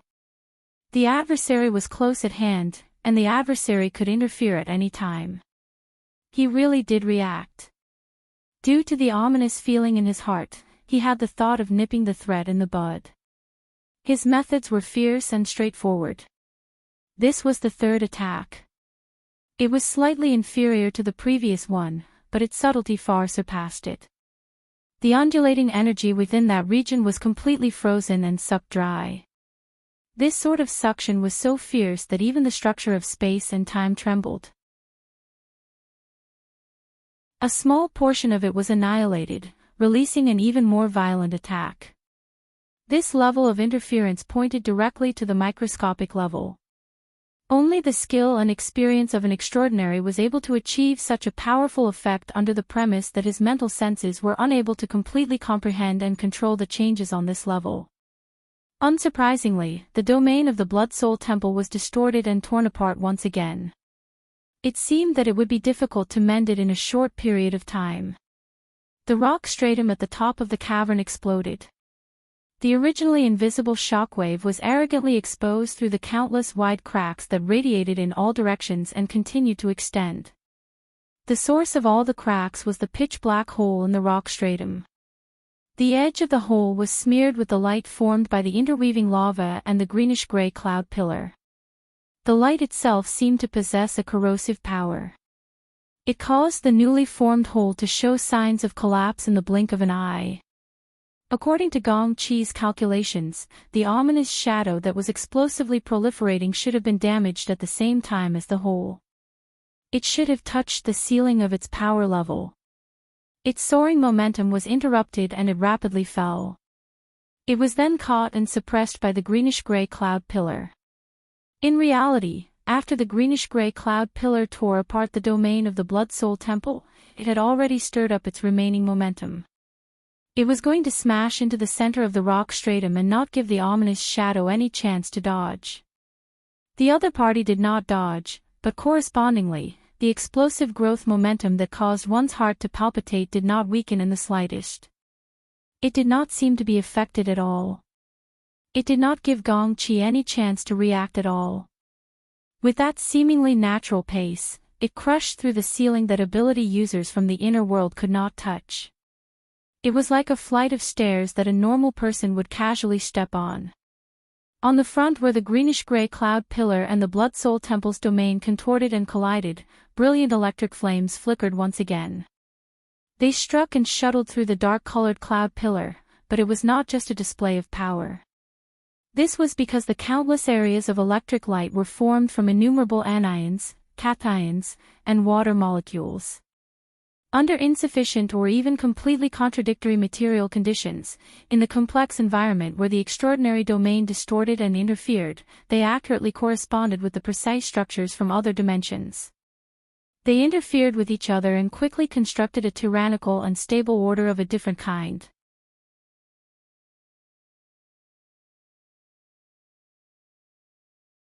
Not to mention, it was the electromagnetic field with the widest range of interference. It seemed like there was no such person in the inner plane. It couldn't be the government or the military, right? Before he could react, another surprise attack came. Behind Gong Chi, Madame Halder followed the strange gravitational pull of the net frame and caught onto Gong Chi's teleportation destination. She silently arrived, and a blood-red light pierced through. "Get lost." With a low shout, Gong Chi forcefully pushed back the blood light that had pounced at him. This was an unfair collision. Amidst the chaotic blood light, Madame Halder was no longer even recognizable as a human. But that incorporeal blade was accompanied by a mocking laugh. It was as if it had been smeared with corrosive poison, and it stabbed right into his heart. The taste of fear is actually not bad. Gong Chi seemed to have suffered another heavy punch. In his spirit-body state, he had abandoned most of his useless physiological emotions, like a dried-up river. But at this moment, the stimulation from the explosion had replaced the transmission of neurotransmitters with an even more direct psychic wave current. It had created an even more tragic wound and crack. He had just finished mentally preparing himself and reconstructed his analysis of the situation and corresponding strategies. The heavy punch that came smashing at him didn't just smash his face, it also smashed the foundation of his survival. His mind was in a daze. At this moment, the long scar left by the lightning dragon was still lingering in the clouds, and the light waves in the cracks in the rock stratum had already begun to gather for the second time. His attention was inevitably drawn to it. If the lightning cannons above his head were to fire continuously, and each strike had the same might as the one just now, oh no! Signs of danger suddenly appeared. It didn't come from the cannons above him, but from the trajectory of the lightning dragon. Just as the lightning intersected with the lava at the bottom, a figure suddenly burst out. Taking advantage of the gap in Gong Chi's absent-minded state, the figure instantly crushed through the domain space that was still trembling and arrived with a loud bang. There really was a cannonball in the lightning cannon that had just been fired. Gong Chi had avoided the first attack, but he ultimately couldn't avoid the second. The threat came suddenly and fiercely. The tyrannical rule interference distorted and destroyed Gong Chi's mental sensing network. He could capture the other party's momentum, but he couldn't further analyze it. He instinctively wanted to teleport far away again, but the surrounding turbulent rule environment didn't give him the chance. Helplessly, the green-gray light around his body flickered and extinguished. He gathered the clouds and forcefully constructed the rule to form a sturdy barrier. However, the barrier had just formed when it was forcefully blasted apart. An arm wrapped in metal armor, similarly wrapped in dazzling lightning, blasted toward him. Physical side. His initial judgment was instantly overturned. They were both electromagnetic directions, but how could the mental side and physical side be the same? Especially in his haste, the other party had actually closed in on him. The tyrannical chi and blood in his body rushed back to the abyss area, forming the most troublesome interference field. If his foundation in the abyss area was still intact, he could still forcefully pull it up to a higher level and move toward the polar domain to obtain space to move around. But now that his foundation was destroyed, he would be a beat slower even if he were to improvise during normal times. How could he engage in close combat? Gong Chi's heart palpitated. Almost at the same time, the lightning fist struck his face. The structure of his spirit body collapsed with a hum, and then it entangled with the green-gray essence energy around him. It was as if a gale had swept through the clouds and dispersed in all directions. This was thanks to Gong Chi's out-of-body state, which allowed him to disperse so easily and avoid the frontal attack. But the person who punched didn't make a sound. He slightly retracted his fist, and his body wrapped in exoskeleton armor spun along with the momentum of the fist. It was precisely this spin that instantly transformed the violent impact into a fist stance that was ready to be launched. It could be withdrawn at will, and its rotation was in no way weaker than Gong Chi's in his spirit body state. In particular, the electric current that leaped around his body supported a strong electromagnetic field on the physical plane, and achieved a storm-like disturbance on the mental plane. This kind of switch between offense and defense, as well as powerful control of the field, reflected the stance of a top-notch expert. It was also because of this that Gong-Chi couldn't help but expend a bit more effort to reassemble his spirit body. Instead, a certain name naturally flickered in his mind, and then it was shot out. Jin Tong. In Gong-Chi's memory, there was only one extraordinaire who could control electromagnetic power by his side.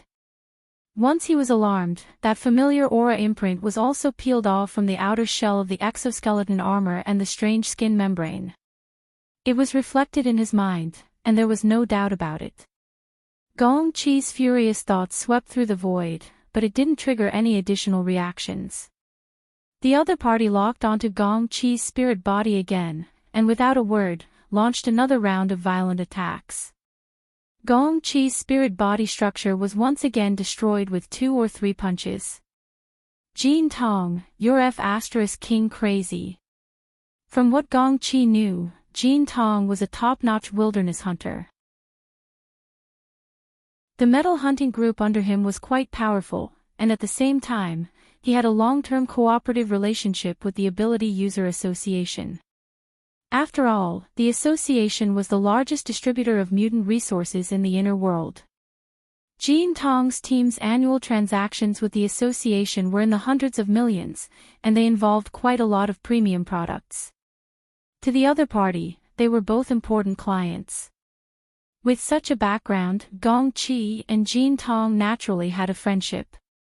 Even if they weren't best buddies, they still had contact every year. But what the hell was with the current situation? Gong-Chi's mind was in turmoil. Countless thoughts rose and fell, combining into thousands of conspiracy possibilities.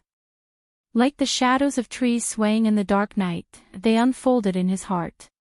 He knew that his condition was terrible, but he couldn't calm down for a moment. In just a few flashes of thought, his spirit body structure was once again destroyed. This time, it wasn't because he was actively disintegrating the force, but because it had really been smashed apart by the heavy punch. Gong-Chi was really injured. Even though his spirit body was immune to attacks on the material plane, and he had a partial advantage over the fleshly body, this was still unable to completely dissolve Jin Tong's tyrannical blood energy. At the same time, his mental defenses, which had been damaged and then reconstructed, collapsed yet another corner. Countless invisible cracks spread out. This couldn't continue. This absolutely couldn't continue. Gong-Chi still didn't understand why Jin Tong would stand by Luo Nan's side. Furthermore, Jin Tong had used the exoskeleton armor to hide his head but show his tail. Perhaps this was an unsolvable riddle. And the more realistic problem was that he had already completely lost the initiative after making consecutive misjudgments. Jin Tong was pressuring him at close range.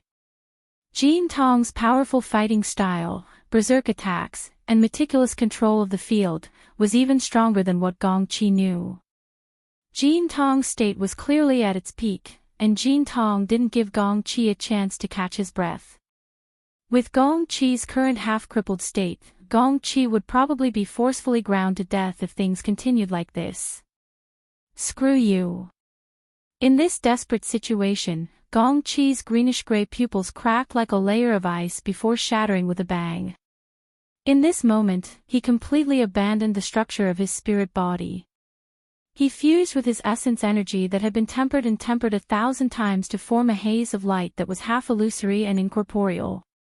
He forcefully invaded the lightning that coiled around Jin Tong's body.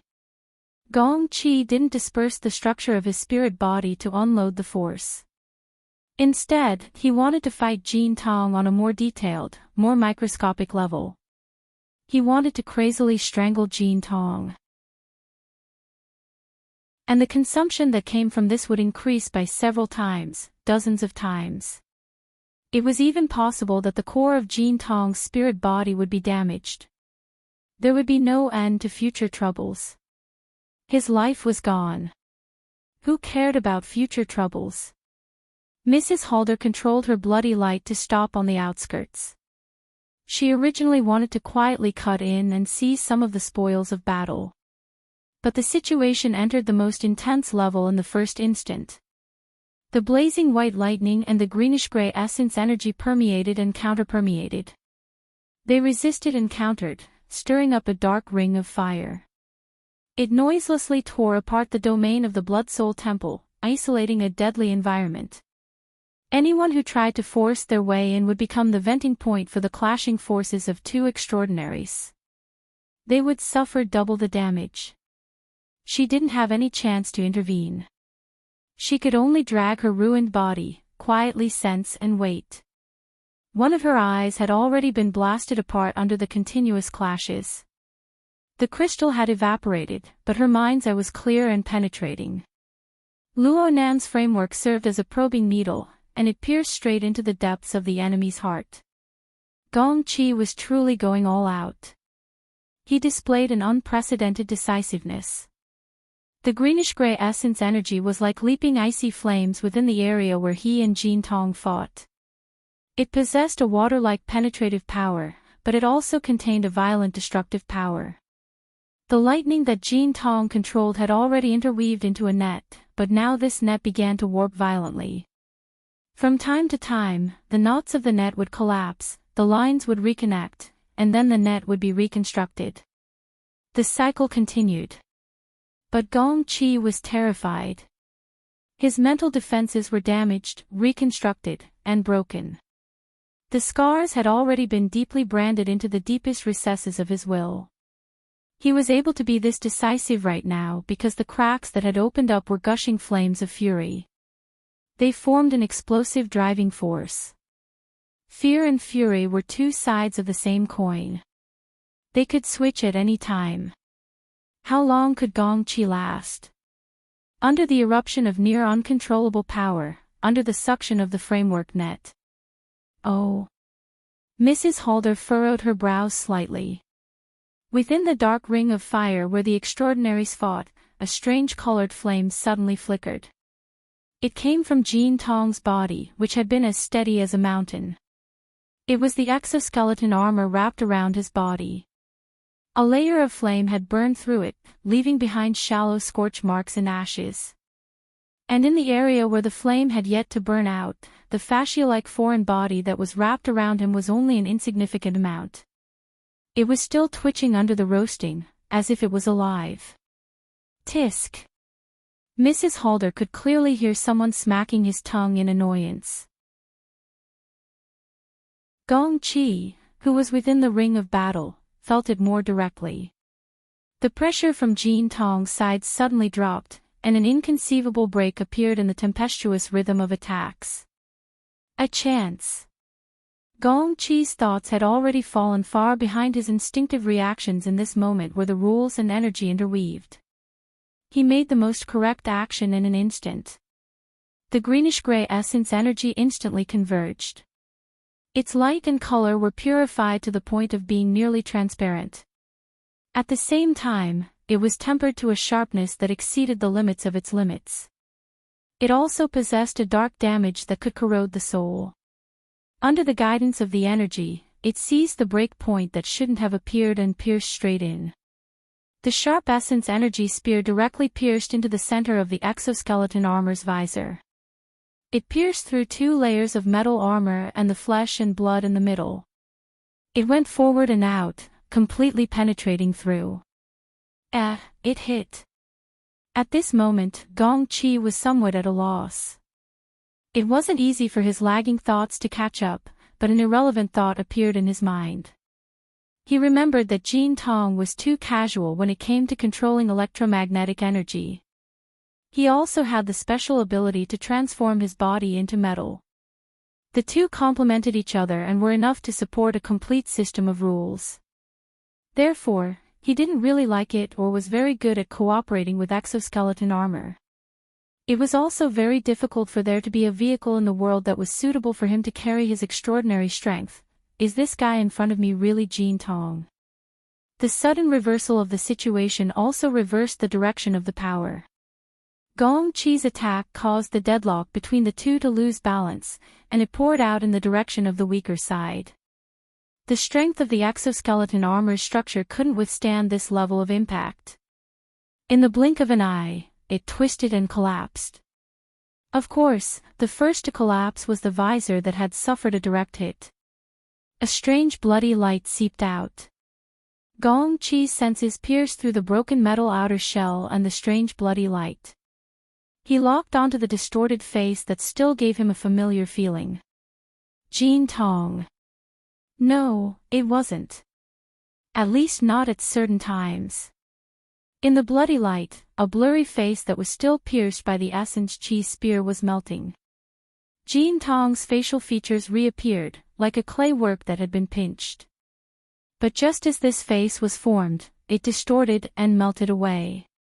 The blurry face from before replaced it, bringing with it an indescribable familiarity and unfamiliarity.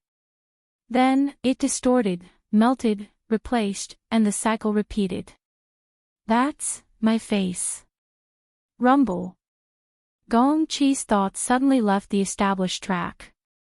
Amidst the rumbling sounds, he seemed to have crashed off a cliff, tumbling and struggling in the void.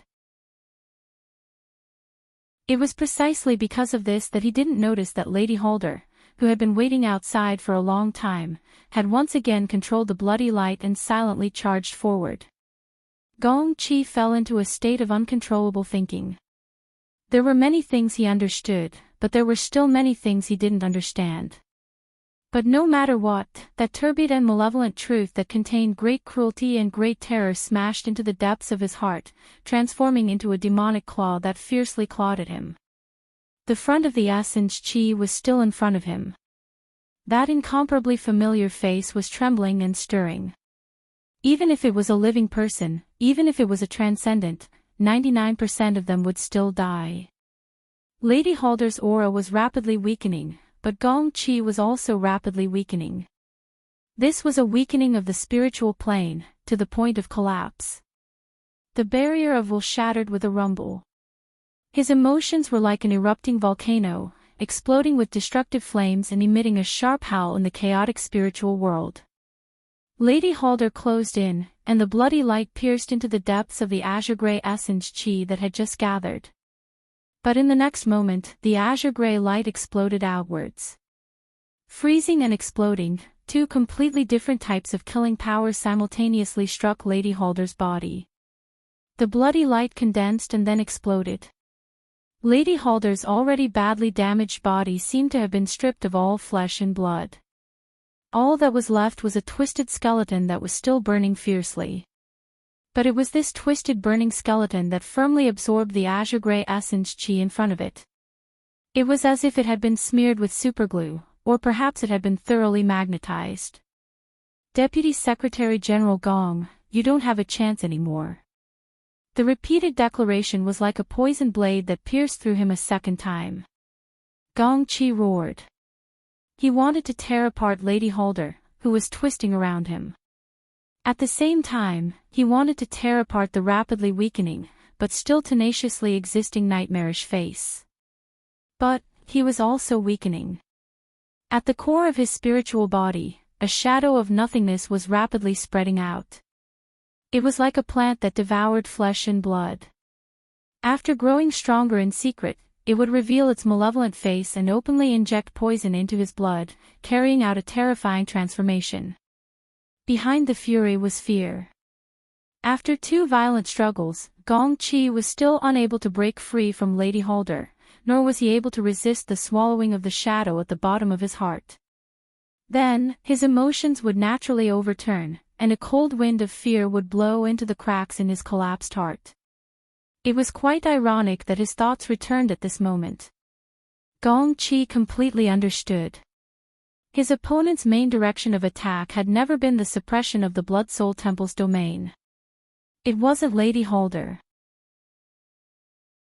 It wasn't the extraordinary that had driven him mad. His opponent had been corroding his mind from beginning to end, injecting a fatal poison into the depths of his heart. This was similar to the methods of the Darksider species. It was the ultimate move that the apex masters of the mind were proficient in. Luo Nan was a master of the mind. Gong Qi suddenly stirred. This was the first time he had given the youth a clear position. Seeing his opponent clearly was tantamount to seeing himself clearly. In his days, he seemed to have grasped a thread of hope. Although Luo Nan held the upper hand, he had used all his trump cards. He had no backup plans. This place wasn't far from Spring City. Right now, two great combat powers were tangling with him. The Blood Soul Temple's domain had ruptured open during the battle. It was hard to isolate the inside from the outside. Even if he couldn't teleport away, he just needed to slow down and drag out the deadlock. The aura of an extraordinary would most likely be able to attract the attention of others. If the ground shook. It was as if a drum was heavily pounding on his chest. The lava cavern was shaking. The source of the shaking came from the turbulence of the structure of the void. Gray mist was seeping in from a certain part of the broken domain of the Blood Soul Temple. The crack that the Blood Soul ants had pierced through and fixed in place.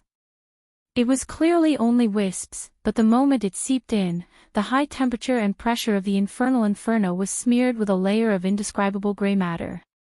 The luminosity of the entire lava cavern suddenly dimmed. Gong Qi's mind trembled. This was because he was certain that these wisps of gray mist came from the mist maze he had just escaped from not too long ago. This wasn't mist. It was a domain fragment.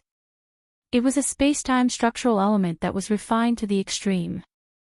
The change in luminosity of the lava cavern only proved one thing: these refined spacetime components were rapidly infiltrating and fusing with the domain of the Blood Soul Temple. There were practically no conflicts at all in this grand and complex project that made one's scalp go numb. Even if there were, they would be adjusted at an inconceivable speed. This series of processes looked like scribbles that were casually drawn, but the final result was clearly the most exquisite of meticulous paintings. In terms of the construction of spacetime, this was a gap that made one despair. And what was even more despairing was that the gap in the domain that had just been exposed had already been completely mended in the time of a few breaths. Its tenacity was even greater than before. Could it be that he had to be called a spacetime master in addition to a spiritual master? Gong Qi's spiritual senses wandered around blankly. In the depths of his mind, a shadow that was like a moldy and rotten lump continued to expand. Perhaps it was because he had assimilated to a certain level, but for the first time, he clearly captured that invisible towering frame net. His mind probed and was immediately enveloped by a blazing light. The sun, the seemingly familiar sun of the abyss. In the dark and boundless deep sky, the sun sat in the center. Spider webs weaved densely and bloody light flowed.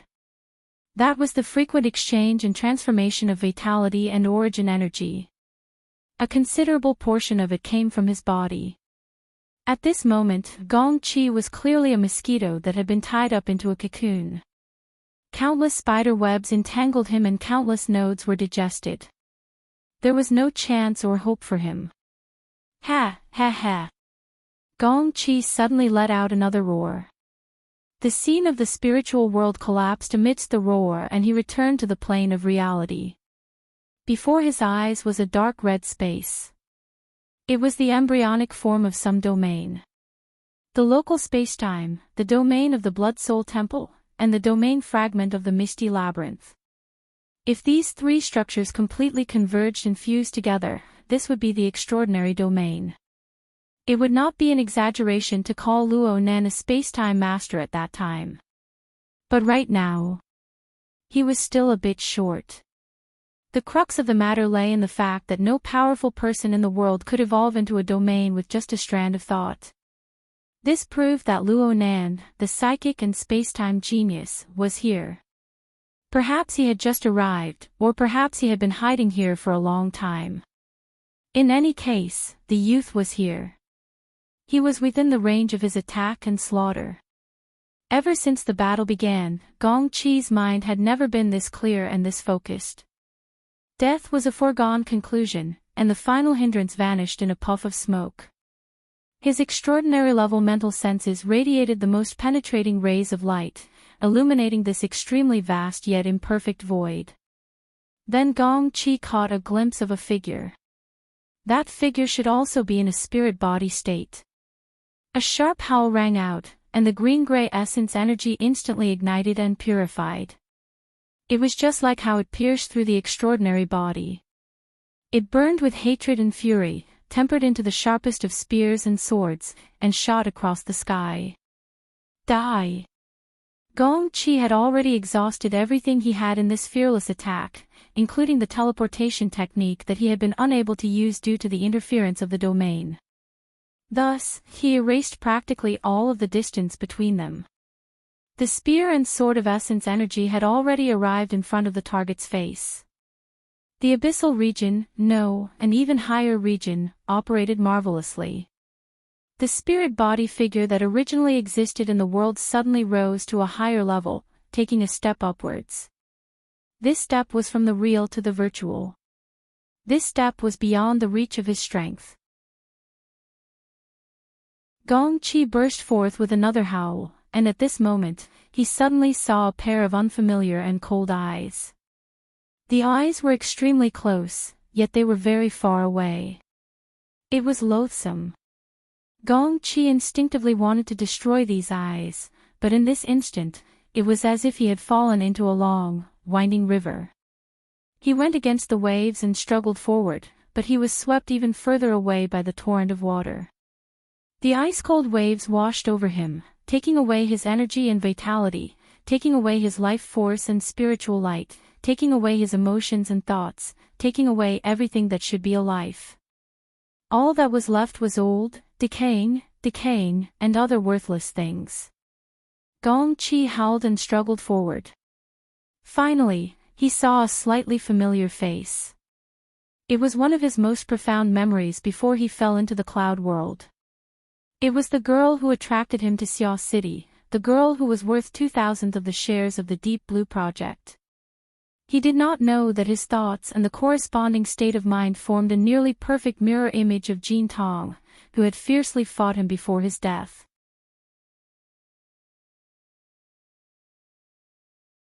Chapter 797. May 3, 2097, 3:00 a.m. Yin-Lo lowered her head once more. She looked at the exquisite lady's wristwatch on her wrist and confirmed the time. The living area on the lower deck was perfectly soundproof. It was quiet and still. The main light in the small living room between the rooms was never turned on, but the orange night light was on. It interweaved with the soft light of the projection work area, illuminating the corners, the floor, and the silhouette of a person who had been asleep for a long time on the sofa. Or rather, an empty shell. In the past 10 hours, there was practically no change in this area aside from the adjustment of the lighting. Compared to the material plane, the result of the perception on the mental plane was the complete opposite. This was especially true for the vibrations that originated from the Blood Soul Temple in the Abyss District. It was nearly the same time as Luo Nan's slumber. It had never stopped since the beginning. There were even a few periods where the vibrations were so intense that it seemed as if they would collapse in the next moment. It nearly jolted Yin Li's heart out of her chest. Throbbing, anxious, and fearful emotions followed her like a shadow. Even so, she still had to force herself to remain calm. She did her best to pacify the upper echelons of the order who didn't know what was going on. She wanted to prevent them from muddle-headedly doing stupid things. Fine. In fact, her so-called knowing was nothing more than a half-assed explanation. She could only passively wait on the yacht right now. A few minutes ago, the Blood Soul Temple in the Abyss District had just passed through an intense period. Right now, the operating momentum was very calm. Yin-Lo let out a sigh of relief for the time being. She diverted some of her attention to look at the psychic diagram that had appeared on the projection work area for a long time. Perhaps it was a misconception caused by the long period of observation. She felt that this scene of a tornado on the sea gave her a strange feeling of unfamiliarity. It was like looking at a word for a long time and suddenly not being able to recognize it. At this time, the sound of static came from the built-in headphones. The captain of the yacht took the initiative to contact her. "Manager Ian, there's a situation. The hull has suddenly become heavy." Ian didn't understand for a moment. "What did you say?" "The hull's draft is increasing. It's like 10 tons of cargo being smashed. It's already exceeded the design draft, but it's still going on. It's not far from the upper limit of the structure's draft. We may have fallen into a trap." The captain had just retired from the army not long ago. His words carried the air of a bandit. In fact, the sound of a gun being pulled rang out from the other side. Clearly, the crew area was already nervous. Then he turned his face once more and smiled at the nearby Ian. "Tidy up a bit." While he was speaking, a hole burst open in the wall behind Luo Nan from the distortion of the wooden planks and steel plates. He shrugged his shoulders and his body floated backwards. The virtual work area still flickered with light as it penetrated through the side of the yacht. It sank down and soon entered the depths of the lake. Ian got up and walked to the damaged side of the yacht in a few steps. She looked at the crack in the twisted steel plates in a daze. She only remembered to reply to the captain after a few seconds. She told him to send a crew over to begin the miserable comprehensive inspection process. It was night. North Mountain Lake was covered in a thick fog. The aberrations in the surrounding area were clearly restless. The sound of wind, the sound of water, and the howling continued without end. The people on the entire yacht were frightened and confused as they passed through the thick fog. As for the instigator, Luo Nan, he walked slowly underwater, going deeper and deeper. North Mountain Lake was essentially a dammed lake. Its deepest depth was over 200 meters. At the bottom of the lake were the remains of a large number of pre-World War III city buildings. Right now, they had become the nests of all kinds of underwater creatures and even aberrations. It was said that the government of Banqing City had been trying to explore and excavate. They even wanted to build a memorial at the bottom of the lake. However, with Luo Nan's arrival tonight, the remains of the buildings at the bottom of the lake were really unlucky. An invisible pressure came from the originally unrelated spacetime. Because of Luo Nan's existence, a portion of the structure interfered with the local spacetime, causing fine vibrations. Moreover, a large amount of undigested gambling capital flowed within this external spacetime structure. This increased the strength and weight of the interference. These gambling capital came from the grand gamble within the sacrificial altar framework constructed by the Wraith sign. The gamblers were Gong Qi, Lady Halder, and Rui Wen, who had interfered in the end. The banker presiding over the gambling house was undoubtedly Luo Nan. However, he had already completely lost his impartial standpoint. Together with the Wraith sign, who had constructed the sacrificial altar, he had gambled against his only opponent, Gong Qi. Gong Qi was powerless to destroy this situation. He didn't even see through the essence of this gambling house. The final result conformed to the logic that it should have. The only unexpected thing was that the course of events was much more relaxed than expected. From beginning to end, Gong Qi's counterattack was unable to truly touch the weak points and fatal points of Luo Nan's side. All of Gong Qi's struggles didn't deviate from Luo Nan's initial plans. This was undoubtedly the foundation of planning and the formation of a system of knowledge that took as long as half a year. It was the accumulation of a large amount of time in exchange for an instant explosive battle result. Luo Nan's rationality was able to analyze and explain when faced with such a battle result. However, there were times when he couldn't help but feel his heart soar. So it turns out that I can do this much. I can do this well. So it turns out that the power I can mobilize is this powerful.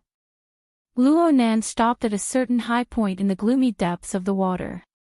This place should have been some high-grade office building from before the Third World War.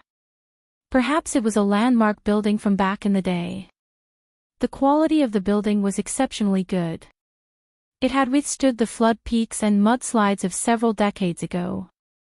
It had also withstood the water pressure of the past few years, as well as the torment of the mutants. Luo Nan stood at the edge of the roof. He spread his arms and took deep breaths. He was controlling his emotions, but he was also enjoying this moment of achievement. The bottom of the lake didn't give him a normal living environment, but the interference of the alternate spacetime structure was Luo Nan's strongest safeguard. Gong Qi had lost everything there. His extraordinary level soul structure and vast energy had been reduced to Lady Halder's next level of resources. And it was far beyond that. Ruiwen had cut off Gong Qi's life force. It was reasonable to say that she should have obtained a large portion, but she seemed to have reached a bottleneck. She didn't take too much. In addition, the Wraith sign guided and diverted a portion to be used as operating costs and future reserves for the Cobweb altar. The 3 Blood Soul temples shared some of the benefits. The built-in puppets and related believers all shared some of the benefits. But even like this, it wasn't completely divided.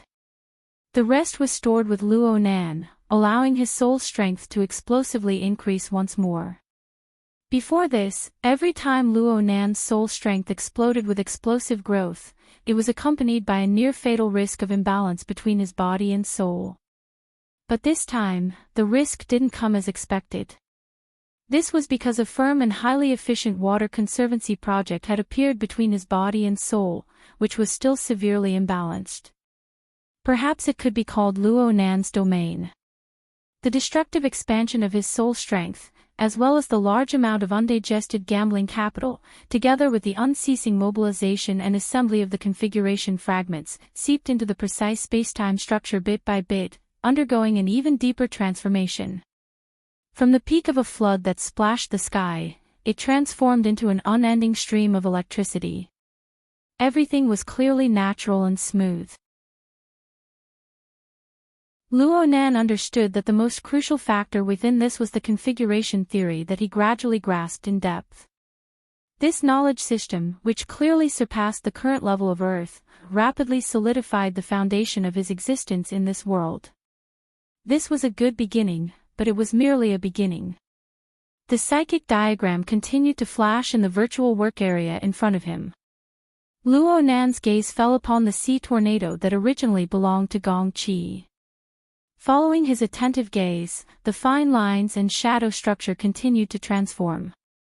During this process, Luo Nan's previously fluttering state of mind continued to settle as the details of the outline changed. Luo Nan gradually returned to tranquility. It was time to enter the arena.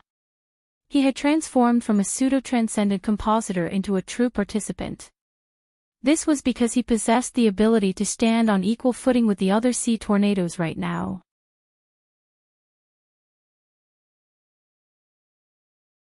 Chapter 798.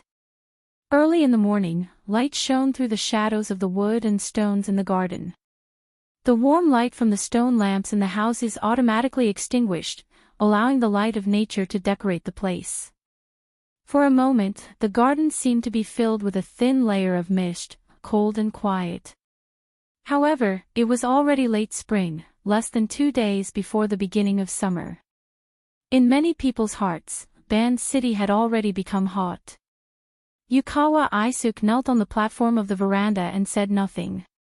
He watched as the bamboo tube filled to the brim sent the clear stream into the shallow pond. Then, it snapped back to normal, startling the birds that had woken up early and causing them to flutter away. It was supposed to be a classic Zen skit, but his mind was like the birds that flew away, unable to calm down for a long time. Next to him, the head of intelligence, Takamoto Shigeru, was reporting in a low voice, "Up until now, the Jade Light's voyage plan has not changed, but many of the people who made reservations and were invited have not been confirmed. Some people even cancelled the trip because they were not feeling well." Yukawa Isuk waved his hand. "Those who boarded the ship from Ban City are just supporters. Even 100 of Ban City's richest people can't compare to the president of the Ability User Association." President Abner returned to Chan City and confirmed that he would not participate in the auction. They can't even find a target to applaud. Takamoto Shigeru's voice was low. Regarding this matter, we can basically confirm that something has happened in Chan City. They have sealed off the news, but from multiple sources, about 20 hours ago, there was a strong energy reaction near Volcano Island. It is suspected that there was a conflict between extraordinaries, including death. Death? Takamoto Shigeru was shocked. Yukawa Aishuk sat up straight, showing his cautious attitude towards the current situation.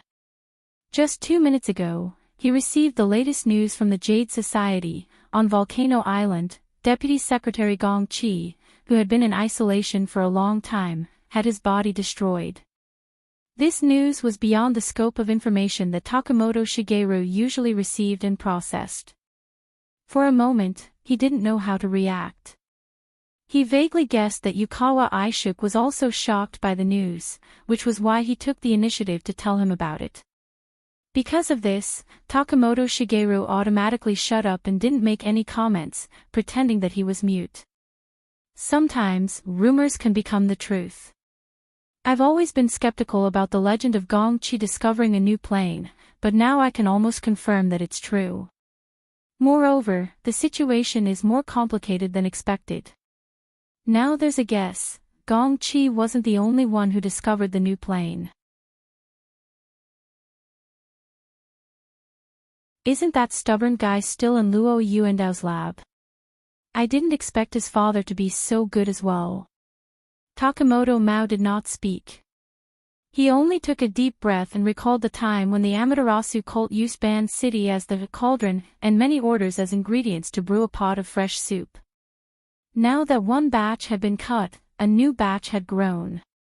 Yukawa Aishuk's resentment was not only directed at the Amaterasu cult. Everyone knows that Gong Chi has been in closed-door training for half a year. He was in closed-door training because he was forced back from Xia City by the Iron Triangle. He failed to kidnap Luo Nan. A new plane was involved, and Xia City was in chaos. Back then, Luo Nan was publishing the shocking cage and configuration theory. Now that something has happened, Xia City, no, Luo Nan's side is making a big move. They're staying out of this. Yukawa Aishuk suddenly stopped talking, staring blankly.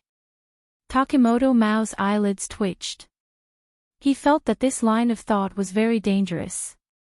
Fortunately, Yukawa Aishuk waved his hand. He just left Xia City. Even if he flew, he couldn't have flown there. It seemed very strange for him to explain it in such a serious manner. The two looked at each other again. Yukawa Aishuk gave an order. Go do your job. Be thorough. Takamoto Mao got up, took 3 steps back, turned around, and left. Only Yukawa Aishuk was left under the eaves. He stared at the gradually brightening garden in silence. Around the same time, Snake Tongue slowly woke up in a high-class residence on the southern shore of North Mountain. Her eyes were half open. She moved her fingers and calves, slowly unblocking her blood vessels. Speaking of which, she had been lying on the tatami in the living room for a week. Her body's functions had inevitably declined. It was hard for her to get up for a while. There were finger-sized holes all around her body. These were the marks left behind by Mr. Georgia Wei men. It was just this one wave. He really didn't care about her for the time being. If she hadn't woken up in time, she might have turned into a rotten corpse. Okay, I guess I was lucky. Snake Tongue laughed self-deprecatingly. She temporarily stopped struggling and looked at the dust under the morning sun. She was stunned speechless. Since she had been lying here for a long time, it was hard for the AI housekeeper to clean the room. A layer of dust had accumulated on the tatami after a few days. Her body was also covered in dust. She felt very uncomfortable in her mind. Snake Tongue loved cleanliness. She immediately ordered, Mr. Hideji, prepare the hot spring. As you command, madam. The high-class AI housekeeper responded with a mature and experienced voice. The room came alive in an instant. Several minutes later, Snake Tongue finally succeeded in struggling to get up. The first thing she did was enter the garden's hot spring pool to clean herself. All four sides were made of floor-to-ceiling sliding glass doors that formed a flowing space that seemed to be continuous. The center was filled with a pool of warm soup. She lay naked in it and sank to the bottom of the pool. Her skin was in full contact with the water. The minute water pressure, the different heat sensations of various parts of her body, the changes in temperature brought about by the ripples in the pool, and even the natural suffocation. The feeling of her body was so rich, exquisite, and real. In the past, she had never cared about or even looked down on her low-level perception. Now she felt that it wasn't enough no matter what. She could only experience it layer by layer, bit by bit. The warm water in the pool changed twice before Snake Tongue stood up, still not fully satisfied. Following her movements, one of the floor-to-ceiling glass windows automatically turned into a mirror. She looked at the graceful and slender body in the mirror, suffused with the luster of life. She stared blankly again. Her fingertips unconsciously streaked across her chest and touched her cheeks. She immediately chanted an incantation and peeled off a fog-like veil. Having lost the camouflage effect of the veil of invisibility, the face in the mirror was both similar and different from a few seconds ago. It was precisely this face in the mirror that faintly furrowed her brows. Her emotions couldn't be clearly discerned, but the surroundings were covered in mist. The hazy mist was different from the mist in the warm spring. It was suffused with a peculiar gray substance. Snake Tongue's mind shivered. She didn't care about her current state of being completely naked. She prostrated herself on the ground. However, no information was transmitted from the mist. There was only an insignificant weight that fell on her back. She almost thought it was an illusion. In fact, that unique feeling and the subtle gravitational pull of the veil of invisibility beside her hand clearly told Snake Tongue the answer. The veil of silence. She had once yearned for it in her dreams, a wondrous item that she had nearly gambled her life on, and it had fallen into her hands just like that. At this moment, Snake Tongue's heart was like the mist in a hot spring. It was overflowing and empty. The feeling was indescribable. She maintained her kneeling position for nearly 3 minutes. After confirming that there were no further instructions, she pulled off the veil of silence from her back and stood up. She naturally combined the two strands of fine yarn together. They could sense each other, but they were still a bit lacking. Snake Tongue wasn't disappointed. This was all within reason. What's more, this sort of matter was nothing. Mr. Hideji, a news bulletin. Also, prepare a car for me. Snake Tongue left the hot spring room and composed herself for a bit. She used the AI butler to activate the myriad spirit sect's internal system. All sorts of information began to converge here. The two orbits of the secular world and the inner world practically didn't intersect. Under normal circumstances, this would be the case. However, the current situation was that there was a piece of news that stood at the same time as the hot topic of both domains. The Flying Devil Ray. The humanoid infrasonic array. Snake Tongue constantly updated herself with recent information. At the same time, she spent even more energy earnestly grooming herself. Before long, the radiant Lady Kitayama Yuki appeared in the dressing mirror.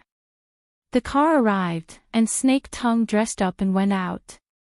When she left, it was 9:00 on May 3, 2097. Miraculously, there was a 24-hour difference from the earliest time the news broke out.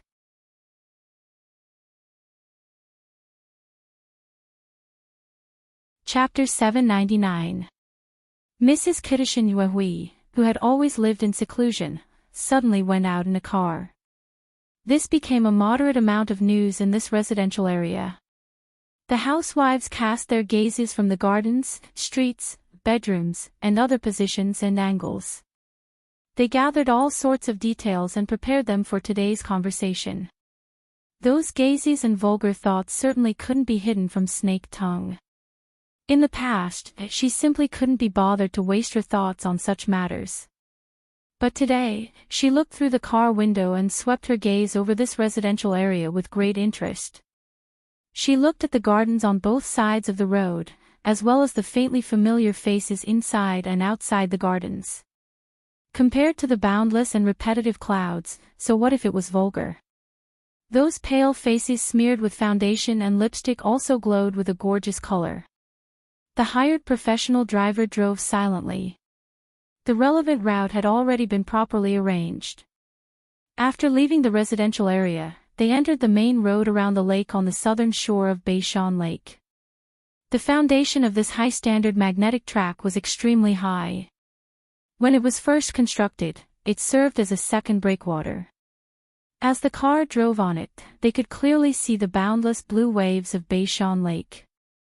As for the strong and sturdy camphor tree on the lakeside, it was nearly 30 meters tall. It firmly pressed down on the main road around the lake.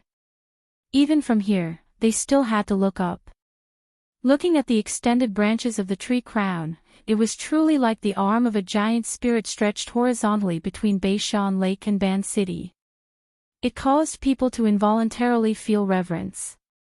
It was precisely because of this majestic appearance and the miraculous stories that had been passed down for several decades that Mr. Georgiman still had no lack of incense offerings, even during the day or on a working day. Snake Tongue could feel a certain spirituality that was becoming increasingly perfect through the incense and faith.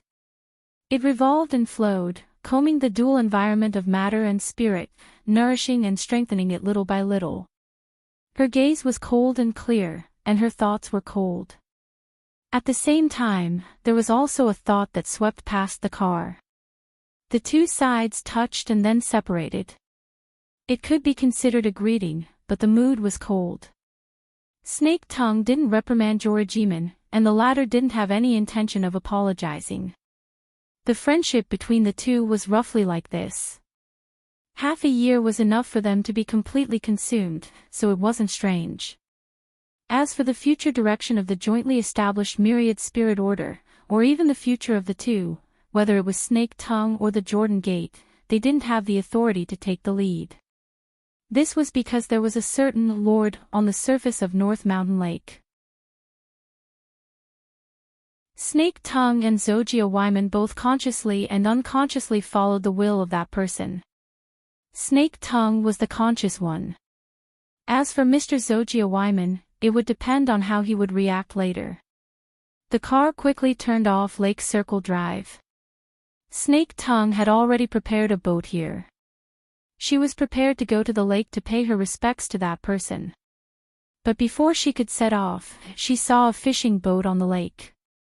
On the boat was a familiar young woman who was smiling at her from afar. Soon, the two sides met at the pier. Snake Tongue had already thought about it.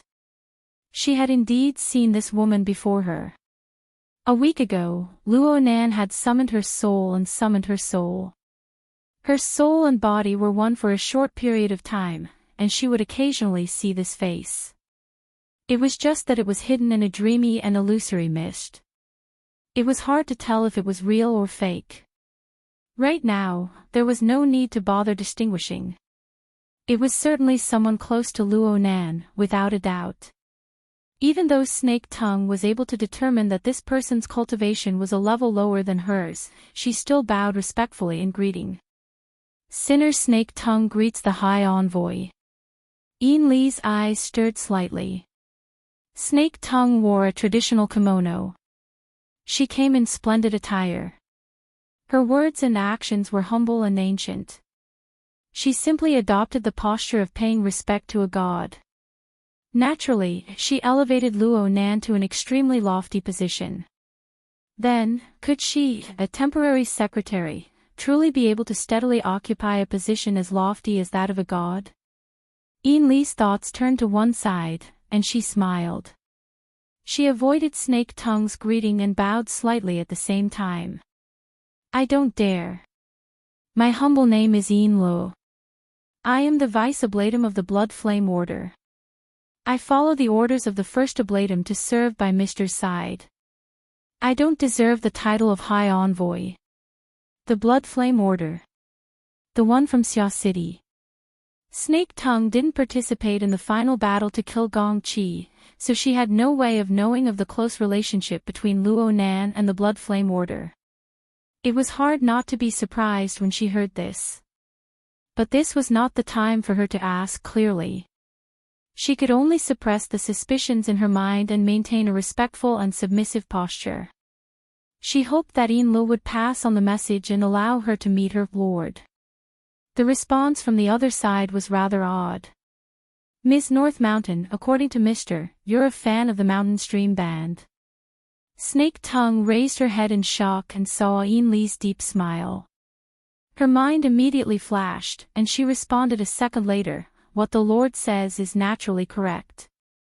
An intelligent person's intelligent reply. In this way, Lo saved quite a bit of talking. She faintly sensed that Snake Tongue's existence would create a certain amount of competition for her. But from a rational perspective, she clearly understood that there was no meaning in this so-called jealousy. Her duty was to ensure that the information was accurately transmitted down the chain of command. It just so happens that Mountain Stream is currently rehearsing. Ms. North Mountain can go take a look. You're an actor, and they're singers.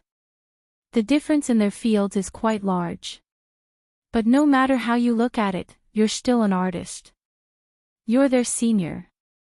You can interact with them at a close distance. Oh, I just so happen to have something to do in the city. Can I hitch a ride?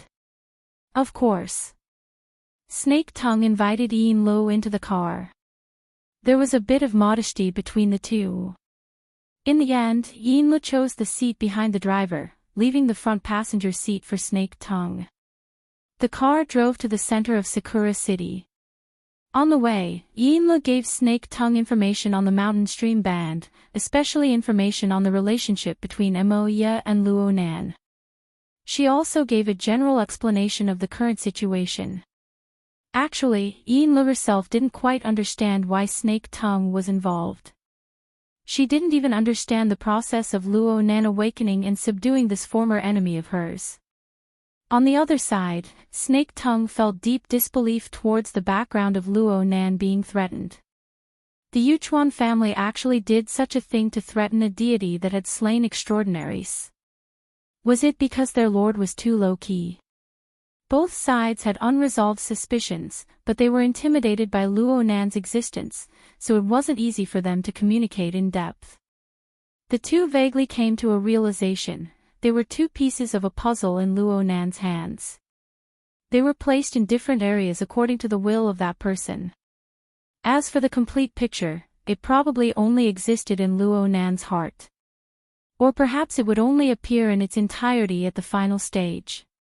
Regardless of whether it was Snake Tongue or Lu, they were both people who were good at communicating. After opening the door to the driver's seat, there was no need to worry about the driver.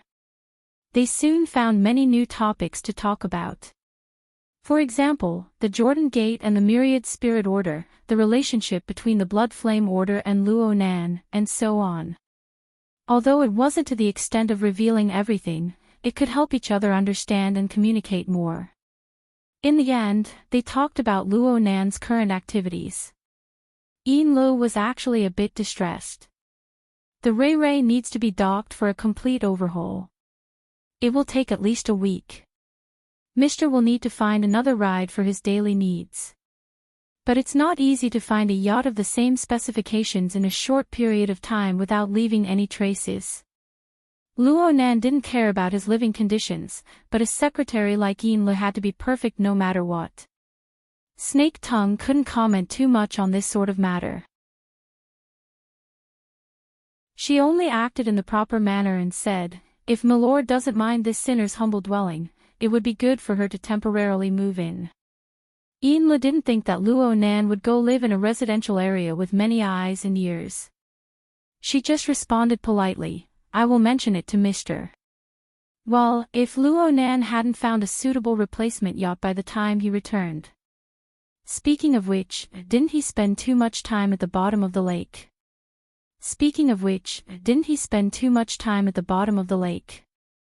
Mobile version, you're tuning into the LoveLore Library YouTube channel. We're so grateful for your support, and don't forget to subscribe to join us on this incredible journey through captivating stories. Your generosity through donations truly makes a world of difference, as it's the primary source of revenue that allows me to expand and enhance this channel for you.